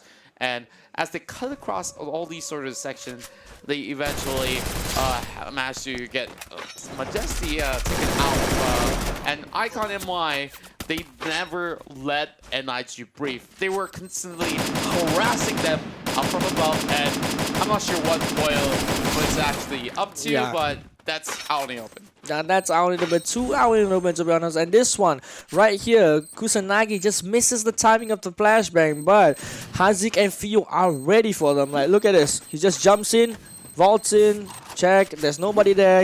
He's gonna be preparing the glow balls right here. Look at that. Yeah. Bob, grenade. This is great setups after great setups, and they are forcing them to buy a little bit more time, and maybe by then some other teams will be able to fall as well. But NIG of just having a perfect wall being blocked up from the side of Icon, and this is where things get really messy. Yeah, this is where the bloodbath begins, and Mega barely escapes because he from the moment Hazik and Fio jumped onto the enemies on the side of Team NIG. He just barely got up, and right now you can see Fio. He's gonna be shooting down, but NIG hard to aim. Is gonna be taken out by other team, by third party. But here's the thing, Pochi didn't notice that someone is coming up on the observer stairs and goes peekaboo. Oh, there we go. He sees you, but like he hops over in the metal railings and just popped up out of nowhere. And this was the moment where Freedom and Y, they see like, okay, we already got those numbers, and he's outside, and immediately goes for a little bit of that duck hunt, but Freedom and Y will still possibly put up quite a little bit of solid work on that sort of table, and Ashit is right behind him, and this is where of course, a little bit of support was given out, but that nade flushed it off of that sort of scenario, leaving only Ashit behind. So yeah, that Booyah is definitely in the hands of Freedom and Y.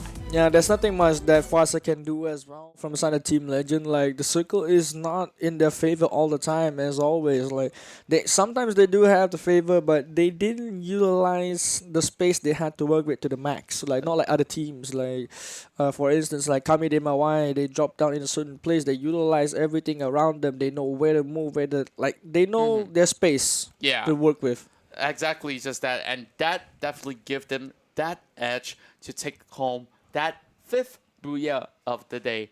Well, not exactly the day. If we were to count the day, I guess this is the 11th Booyah?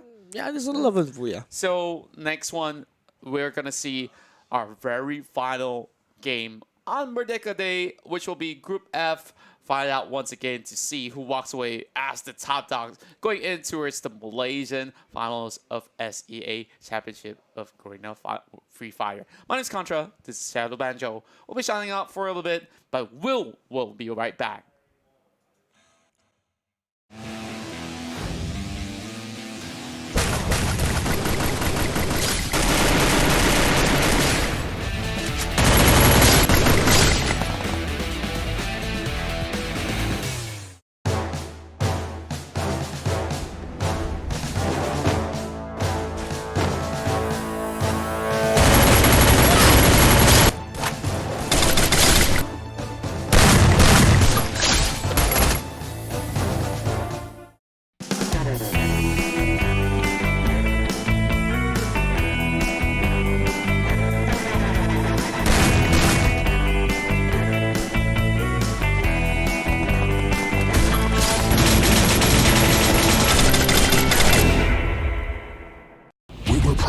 To fight, to kill, and to destroy.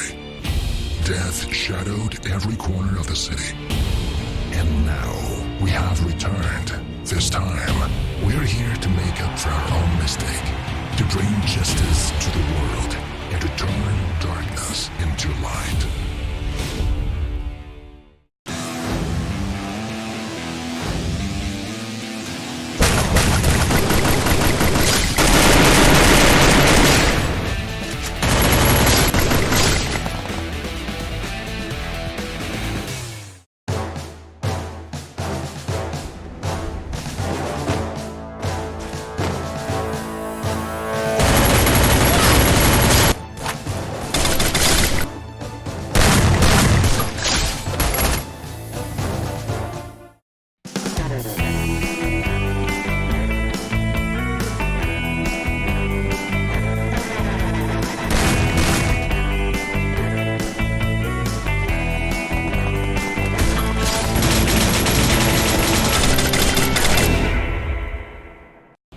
programmed to fight, to kill, and to destroy. Death shadowed every corner of the city. And now we have returned. This time, we're here to make up for our own mistake, to bring justice to the world, and to turn darkness into light.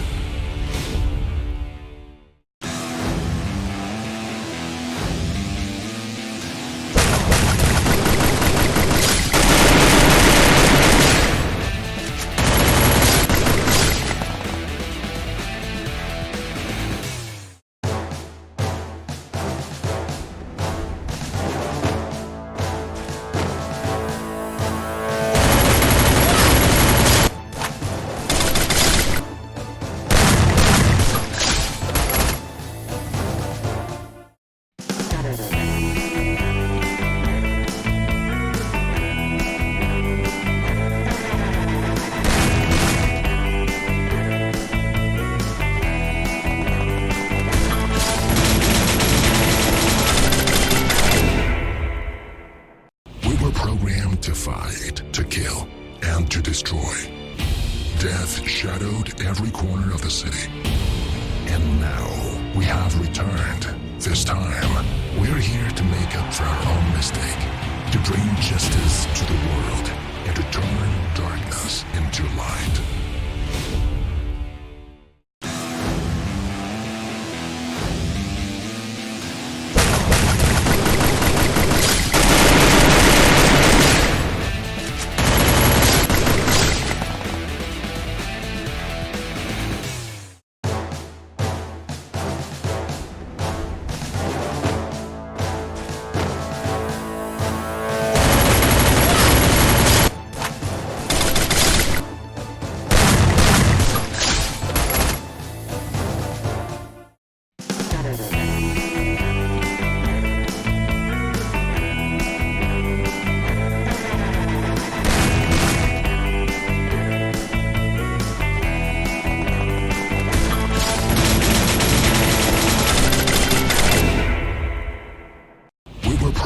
To fight, to kill, and to destroy.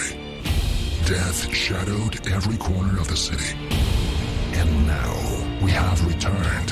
This time, we're here to make up for our own mistake, to bring justice to the world, and to turn darkness into light.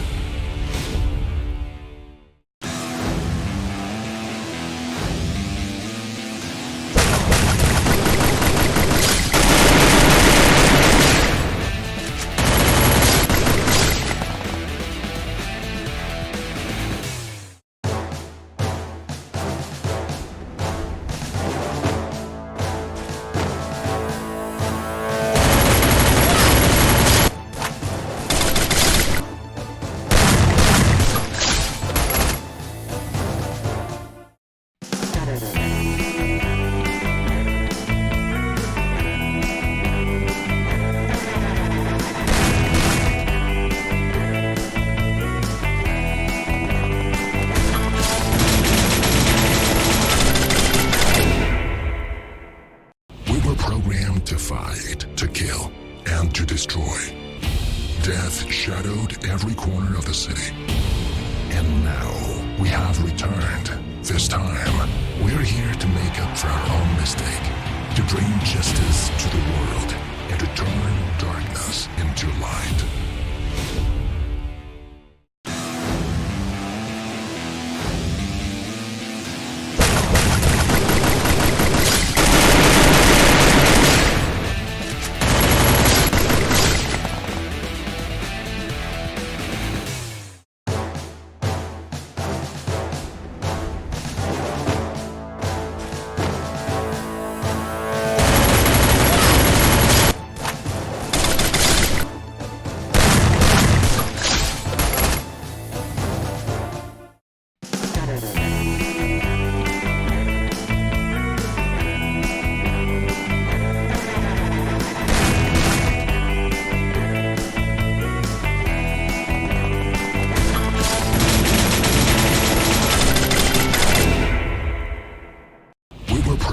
To fight, to kill, and to destroy. Death shadowed every corner of the city. And now we have returned. This time, we're here to make up for our own mistake, to bring justice to the world, and to turn darkness into light.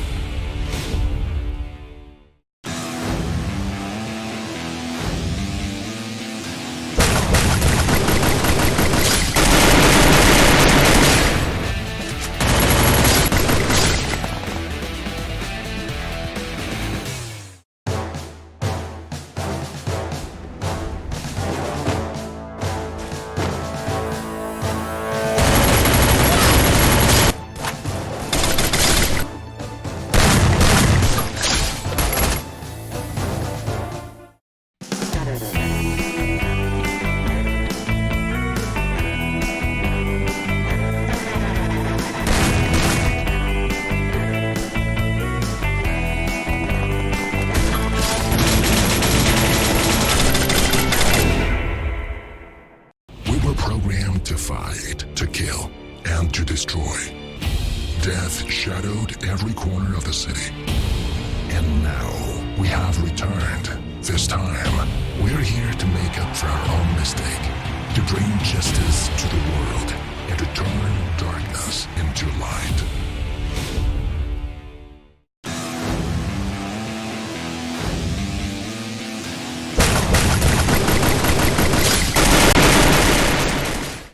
And welcome back to the Free Fire SEA Championship. This is Shadow Banjo and my name's Contra.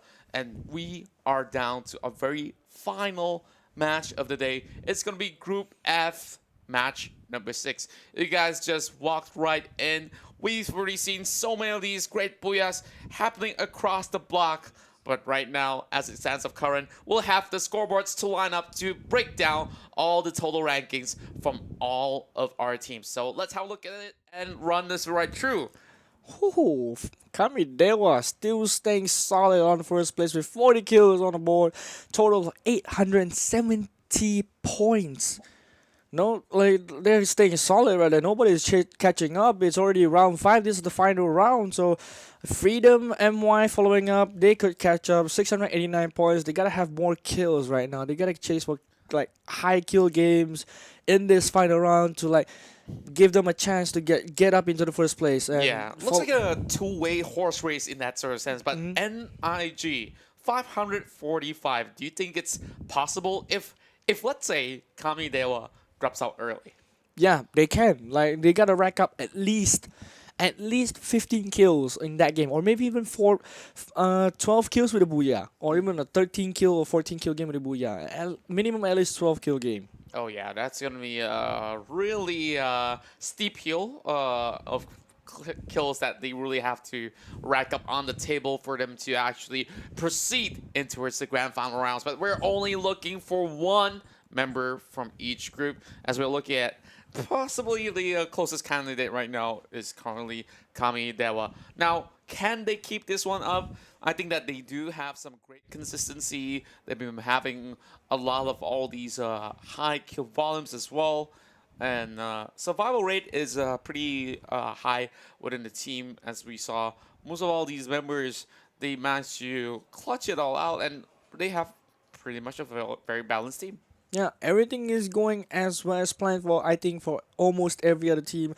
But for Icon, they really put themselves up. Like they step up their game. They go aggressive each and every round right now. So this is the final round. If they can manage to rack themselves up with a 15 kill game and a Booyah, or maybe even a 20 kill game and a Booyah maximum, if we can hit a 20 kill game, that will be the highest kill record for this week's qualifiers. Yeah, that will definitely be the pinnacle of them all. And speaking of a setting of a record, there's still chance for you to walk away with some crazy good deals, as well as codes coming your way, as long as you share the stream out there. And we're targeting 8,500 viewership, and there will be more things being unlocked to all you viewers out there. And make sure you keep an eye inside of all these game pop-ups, because those pop-ups are going to give you some sort of an item inside of the box. So make sure you guys just whip up your phone so a little bit more. But Shadow, we've already been here since the morning all the way to this evening right now. And we're spending our Independence Day together. Of course, are you feeling proud of all these teams that are able to represent Malaysia? Yes, I do. Like every team that plays, like every team that is playing right now in this qualifier, I'm definitely all proud of them. Even though like if they don't manage to be like qualified to the grand finals on Cool City Mall, but I'm still proud of them because they managed to like prove themselves that they can as well step into the pro players like the pro players division. So like in the end of the day, they're all trying to have one common goal, which is representing their country and going out to the globals and the invitationals and even worldwide. So definitely proud of them.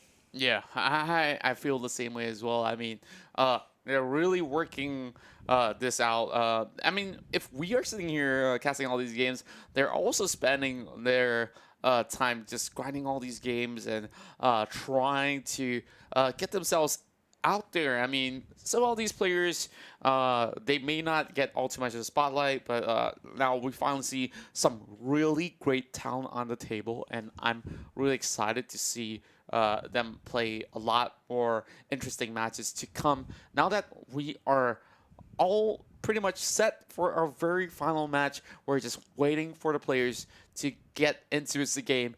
And it seems like we've got ourselves that green light. And now it's time to hop into the very final match for this evening. It'll be Free Fire Sea Championship 2019. Of course, Contra alongside with Shadow Banjo is going to bring you this final match inside of Purgatory. This is the final match, ladies and gentlemen. This is the last chance for these teams to rack themselves some high kill games, get themselves some placement points, and also get them the last Booyah to clench themselves up into the first place slot for them to to represent Malaysia, to get a chance to represent Malaysia in throughout the globals, and so as well as qualify for the grand finals in Cool City Mall. As from the flight path, we can see on the northeast side is going to be going towards the northwest side all the way to Quarry, and all the teams have dropped off already. We can see Team Legend is going to going around the golf course in Central, and there will be 2 teams right there at Ski Lodge and 3 teams near Brasilia. Yeah, I guess like they're really going in for those desperate attempt for those kills. You see all these teams floating everywhere, and Emily, you see Emily going in for those crates, as well as a couple of first hits on the ground, finds himself that M1873, and Emily Adinda is going to be the first one to fall, and this is first blood in the hands of Hard to Aim. Nightingale is getting to be really aggressive. We really like it. Really some spicy plays going on right there. But gunshots are going to be flying around here left and right. Nirahika gets taken out. Akila gets refragged. Oh my god. These things are getting spicier and spicier right here. As you can see right here. Kikanda from Barbar Gaming is looking down onto the side of Nightingale. 2 members down below. And we can see Barbar Gaming, Manjoblo. He's going to be scouting us our enemies first. But all these teams are going to be playing aggressive but smart. Not going to be tell. Oh, Hachi gets spotted up. He gets sprayed, but he can get a kill. Oh, he gets knocked out. Kikanda dropping very low, and he gets finished. Nightingale is the kill leader. Total 3 kills on the leaderboard, but dropping 2 members already. So it's a 2v4 and a 2v3 situation. Oh, that was a huge leap of kills heading towards the side of NIG. And over on the other end, we see Lance dropping out, and members on the side of Jumi. They are just having a little bit of a tough time cutting across, and Nikamila finding one on Manjonglo. And Kaylans is going to be the last remaining member on the side of Team Barbar Gaming. He's dropping below. Oh, Barbar Gaming is eliminated by Fio. Icon getting really aggressive also as well. He'd have been rotated right here. Kamidewa MY is still looting peacefully, but Icon by twice. He's going to be taken out. Ini Kamila has been eliminated, and 4 men stay strong alive on the side of Team Icon, but there's another team left. Megad is going to be spraying down, but Gruwal gets popped up. Flu and Vox is safe for now, but Hard to Aim is going to be tagged onto Icon. Hard to Aim drop down very low. He can't get the kill. Vox right now on the window tries to leap out, tries to go for the chase. The Hard to Aim is in the building with 20 HP left. Right now it's pursuit. Over on the top side, I'm not sure whether or not they could potentially go in for the push, but of course things are getting all our heartbeats racing in this very final match as Icon managed to spot out Mega CS over on the other corner as well. trying to rake in those shots. And there we go. Mega getting wiped away. And there goes NIG. Icon doing a really good job now. The new kill leader with total 5 kills. They'll be still fighting on to the top side right there. I think they finished off the whole team. So they have 5 kills in total. There's 7 teams alive. This final match is going intense because there's 7 teams alive or 7 teams left alive already in this early stage of the game, and there's 12 seconds left for the circle shift. And everybody's still playing a central area on Fire Brigade, and everyone's gonna move away as quickly as possible right now. Yeah, and we're talking about Purgatory. There's a lot more room for some of these players to potentially find a place to actually camp out on, but even Killer is set to actually get this sort of a knockdown towards the side of Rico, but there is still XFX. They're just right down below, so I'm not really sure about Demon Killer's attempt, just walking across, but I think that he spot one more out. Oh, and really going for another takedown. Right now he's going to be dropping very low already. Set is going to be set in motion to kill all these players right now, but he jumps in. He gets the kill. What? He gets the knock, right? He glow walls up, and he's going to be rizzing his teammate already. He gets 2 knock. He spots out ALG dropping low, misses some shots. Dropping very low already. ALG dropping very low. He's going to get the knock as well. 1 more left. He's going to be healing up. Set is dropping very low. Dung is also dropping very low as well. Right now, shoot or die. He's going to be rotating around, not getting these fights. Oh, that was a huge one. I mean, do you just see how that one happened? I mean, he got that sort of knockdown, and Demon Killer immediately marched right in, and there was another one flanking from the back as well, so that even when they sent 1 unit in, there was one of all these members of DK on the floor for a little bit, but there was enough backup to actually give a coverage zone, and those glue walls came perfectly just in time. But look at the legend. Pogchik is just going in for another close combat as Tua will be bringing up the pain, and immediately Tua just takes out that glue wall. Amber Tech just shredding it out to 50%, but here comes another flank coming from Pogchik. Pogchik's trying to look for flow. Taps out there, taps. He has to go for the reroll. Couldn't finish him off, but instead gets taken down. Right now, the whole team the legend is out from the game, so 6 team alive. Icon has 9 kills already. They're still staying strong. They're doing exactly what I wanted them to do. They want to get a high kill game. This is the final game for themselves, to get their scores up into get in the first place so they can qualify for the finals at Quill City Mall. That's right, and everyone's just putting their lifelines on the table, and it's double or nothing. A lot of members are inside of Brasilia, but here comes Majesty MY. Seeing a little bit of that airdrop of the monster truck, so maybe he might want to swap out this swanky ride for that one, for a little bit of that heavy utility, but Drugs alongside with the rest of his members will possibly zoom in towards the side of Icon as they went right past, looking to actually crash towards the side of Dua as they take the fight hit on, but he's looking to actually run them all over, immediately bringing down the shotguns as well. Things are getting chaotic, but Aso's trying to look for Fio as well. He gets brought down. It was the second time coming, and the rest of Icon MY suddenly with the upper hand gets all these members of Majesty MY wiped away. Majestic or not, you're out of the game. So 5 teams left, and Icon takes another squad again. A total of 13 kills.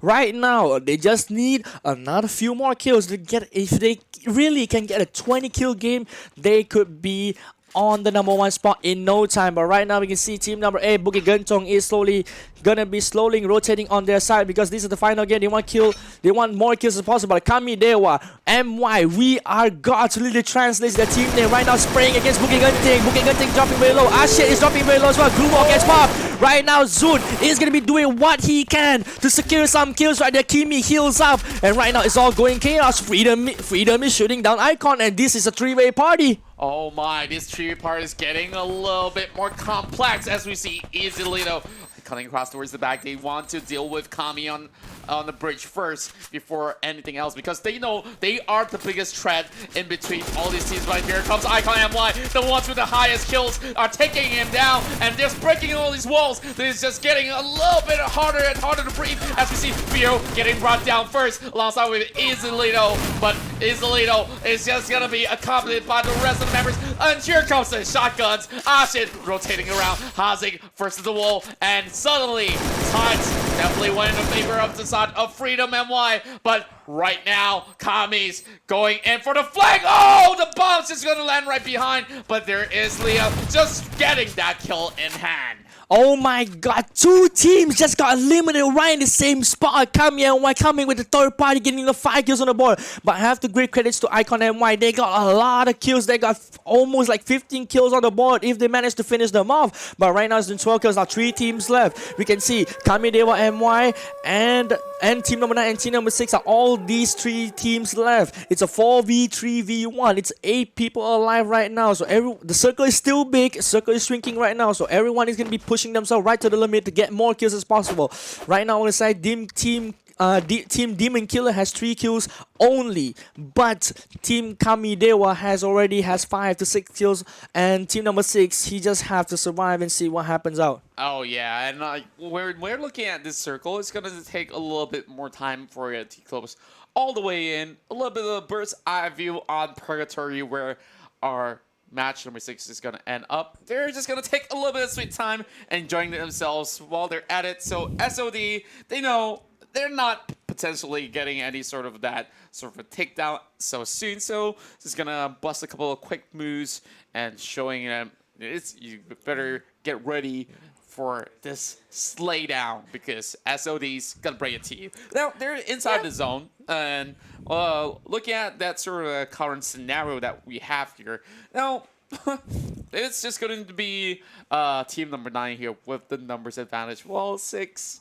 I guess he's just gonna potentially crawl away in, maybe go in for some third-party shots if they really want to secure those numbers. But to my surprise, how Icon played this one out. Of course, I say that they were a little bit of the slow starters coming into his pack, but they ramped it up and they went full force swinging. A little bit of a special delivery. Of course, Santa likes to give you a little bit of surprise up from below. Oh, but right now, but right now, Kami Dewa were actually using a zip line. They might get spotted out by Team SO. They might get spotted out by one of the last winning member of Team SOD and Team number 6, because they just use a zip line out in the open. Like, I think Team Kami Dewa MY is thirsty for kills right now. They need the kills. They need all the kills they can get to secure themselves in the first place plot. Yeah, I think like having it take down Icon MY is definitely something that's really huge for them, and they really know how to come in at the right moment after some teams take those fights hit on, and we see Demon Killer immediately trying to go for the flank. DK Toda backing off a little bit more, walking into the UAZ zone. So Kami Dewa already knows some of the position of Demon Killer. Yeah, right now Demon Killer also knows his position of Larasa, because he's sitting under a UAV drone right now. But Todak is gonna be 1v1 him, but he's gonna get tagged a little bit, and one of the members for DK is gonna be taken out. Zun is still alive with 100 HP left. He's gonna be healing himself to 200 HP right now on the spot. Larasa is stuck here with Todak on a 1v1 situation. There's nothing much that he can do right now. EP still 130 left, and Set 198 EP. It's gonna be hard to take him down right now. Demon Killer Toda is gonna be still 1v1 with Larasa, and things are going 3-way right here, 4 versus 3. And I think Kamidewa MY is trying to ask for a sword fight really, but pops on the glue wall. Larasa gets tagged a little bit, gets down to 50 HP, 60 HP, and he's gonna be running back into the shack to get some cover. Oh no, he gets tagged a little bit as well. He's gonna try to heal up. Yep, he's just gonna have a little bit of that healing potential while he's just having those members from DK to cut across. Now he spots out Toda going towards the right side, so he's just gonna focus on that tree for the time being. But the further front though, this is just definitely gonna hurt, because Kamidewa already having that sort of deficit. They actually going for the 10. Immediately going for Toda. Toda being dropped down low and immediately gets back behind the trees as they are all outside. This is just going to be a little bit of bad news for Kamidewa, but he's trying to actually outlast the circle, not even trying to even run across, because the moment that he knows that if he leaves, he's just going to get taken down, and there's just not much that they could potentially do. And here comes Demon Killer, is still already inside the vicinity, and they do not have to worry about what Kamidewa could potentially bring on the table. He's going to rotate towards the back, and really, like, I speak of it, this is damage being done, and Kami, I think he's just going to bow out in this scenario, leaving only a couple of those members left alive. But he is making himself knocked out from the play zone, so there's no kills going towards from the side of Demon Killer, so it will stay 3 kills as it goes. But right now, bomb zone is gonna be dropping around all the teams, and Set is gonna be emoting in to the bomb zone, but luckily he didn't get hit by any bombs just yet. Wow. I mean, like, this guy is definitely a daredevil. I mean, the very final game, he's just enjoying himself, looking for his zone as well over on the other edge. A little bit of delivery over the back. May just go in for those restocks if you'd like to opt to do so. They have the circle's advantage. SOD all by themselves. 2 members of Kami left, and immediately they are trying to actually scout out a hit. They saw the vehicle moving right out, and SOD is having a little bit of difficulties because not only them, they have to go in for the takedown. Kamidewa while landing some 1 more kill, so 6 kills on the board, but it's a 2v4 situation. Can he do it? Zun gets spotted out. He pulls up the global nice in time, but the Zoro wall breaks and he's gonna hide behind the tree, and he spots out Choo Choo as well. Choo Choo is gonna be landing some shots onto Set, dropping very low, but Zun gets taken now. It's a 1v4 situation. Choo Choo, can you clutch it out? We don't know. We'll just have to see, Contra. Oh my goodness, Choo Choo versus Demon Killers. And Millie, when we speak about that, this will be the very final nail of the bullets as we see Demon Killers get their very first Booyah of this entire group, Foxtrot. As we see them celebrating this victory, it's time that we calculate some of these scores, because this is what matters the most. The very final match, as we see Kamidewa rake up a total of 140 points. Demon Killer, I think they may not be able to give that sort of chase. Shooter Eye comes in with 17 points, but Icon MY have the most points that they could potentially get in one round. 270. 270 points going to Icon, and while landing them, I hope they can get themselves on to first place, but I don't know just yet because we have to wait for the scores to be tallied up. And on to the placements right here, we can see Kamidewa landing on second, SOD landing on third with 0 kills at all, but Demon Killer's having 4 kills, but that's not much to like climb them back up to the top 3, because in the end of the day, it's still 110 points. So, well, we just have to wait the scores to be tallied. Oh yeah, and like now is that sort of a time where some of these fans of the teams are really getting the jitters already, because they really want some of them to actually proceed towards the next phases of the tournament that is about to happen in Coal City Mall on the 15th. So make sure you guys make yourselves free on the 15th, and we'll be able to see you guys there. And of course, now this whole 6 matches inside of Bermuda as well as Purgatory both have different set of challenges throughout the rest of the rounds, but some of the teams are able to overcome some of the obstacles. Some may not, but Icon, we talked about the rough run in the first 2 games, and the rest of the games seemed pretty much perfect. Like, they were on par with Kamidewa, and I felt like it will be really sad if it really were to be them not really getting it, but we're seeing Kamidewa already getting that huge lead. That's a really huge potential right there for them. But in the end of the day, I think the points between Kamidewa and second place is not that far. So the second place team might be able to catch up. But we don't know which team is it yet. So, well, the scores are being tallied from as far as I know. Like Team Kamidewa is having kind of a small danger right here, small danger zone right here happening around them because they didn't have enough kills. They were not aggressive enough and majority, I think 80% of the kills just went over to Team Icon MY, which they pulled out like a 13 kill game. Yeah, but I think that they chose some of the right battles and they still make it towards the top 5, which is a huge news. I mean, top 3, in fact, if we're looking at things correctly. And a lot of all the other teams may not achieve that sort of a desired result so consistently, but Kami has been able to do so. So the rest of the teams like SOD, some games were some perfect runs, some were disasters, but they didn't really get all too much of the kills. But let's have a look into the highlights to bring you a little bit of recap of what we had back in match number 6.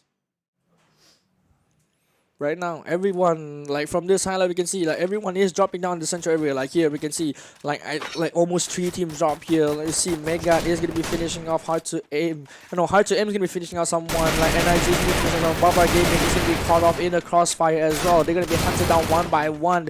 So the kill leader switches off to NIG. But right now, here's the beast moment from Icon. Icon just pushes in like a maniac. They just pushes them. They find their chances. They utilize their advantages because they know they have the weapons to do so. They have the equipment to do so. And here, Demon Killer lands on a few shots onto SOD, which takes out almost all of the teammates. Like three members of SOD gets taken out instantly, so leaving them one member left to survive the whole round. And I think the last remaining member had some fun. He showed a display of sportsmanship by having some fun emotes, having a party in the house alone. And right now you can see Global getting pulled up, but in the end, Demon Killer just rushed in and clears out 3 members, and the last remaining member was too far away. There's nothing we can do right here.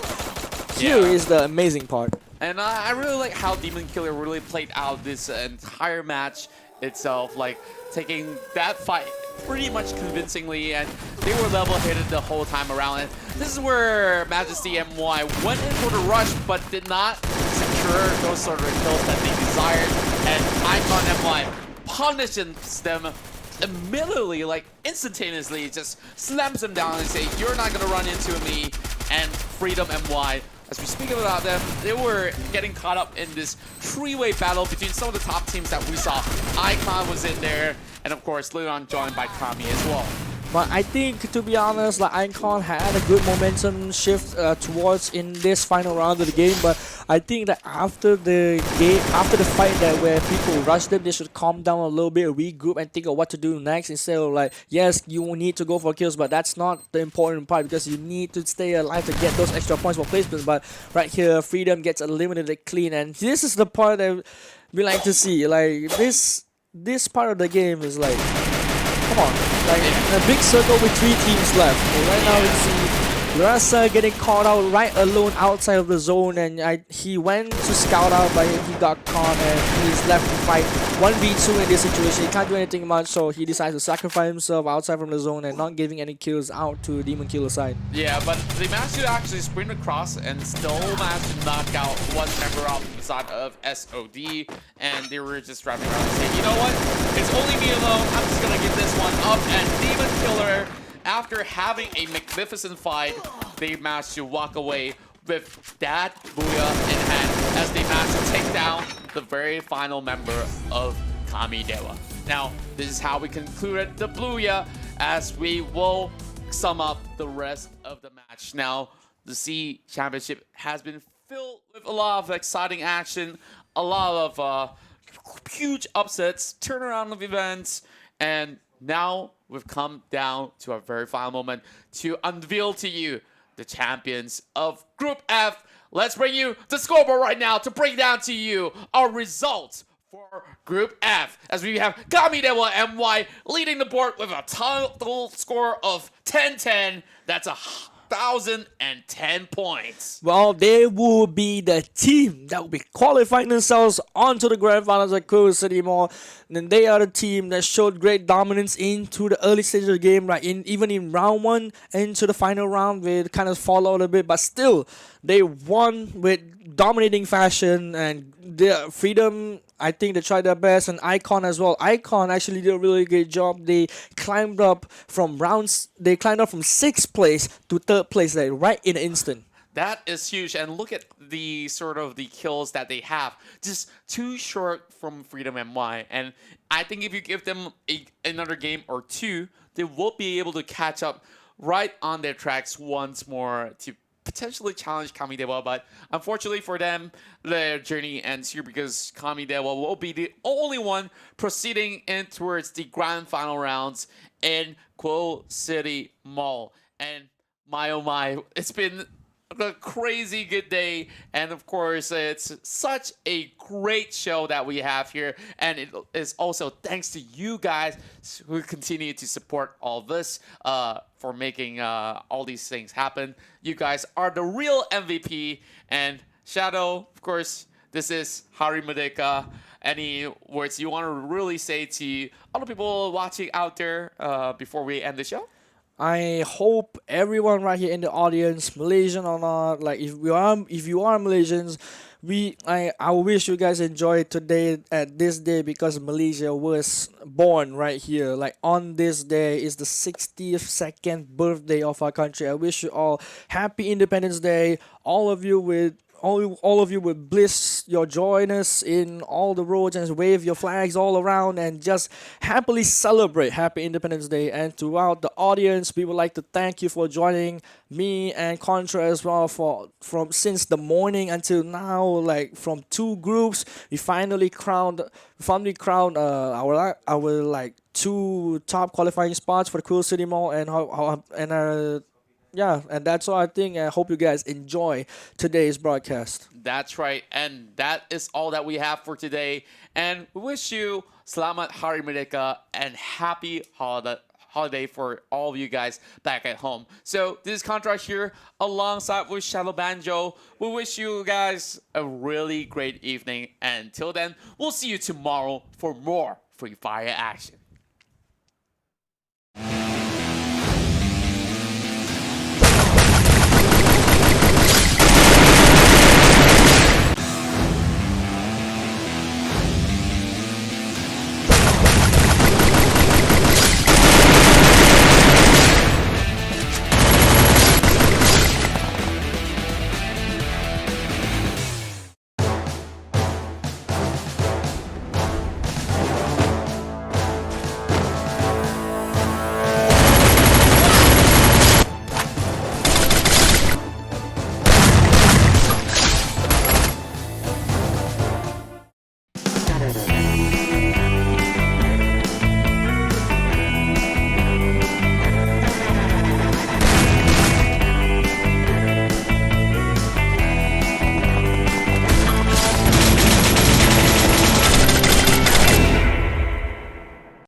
To fight, to kill, and to destroy. Death shadowed every corner of the city. And now we have returned. This time, we're here to make up for our own mistake, to bring justice to the world, and to turn darkness into light.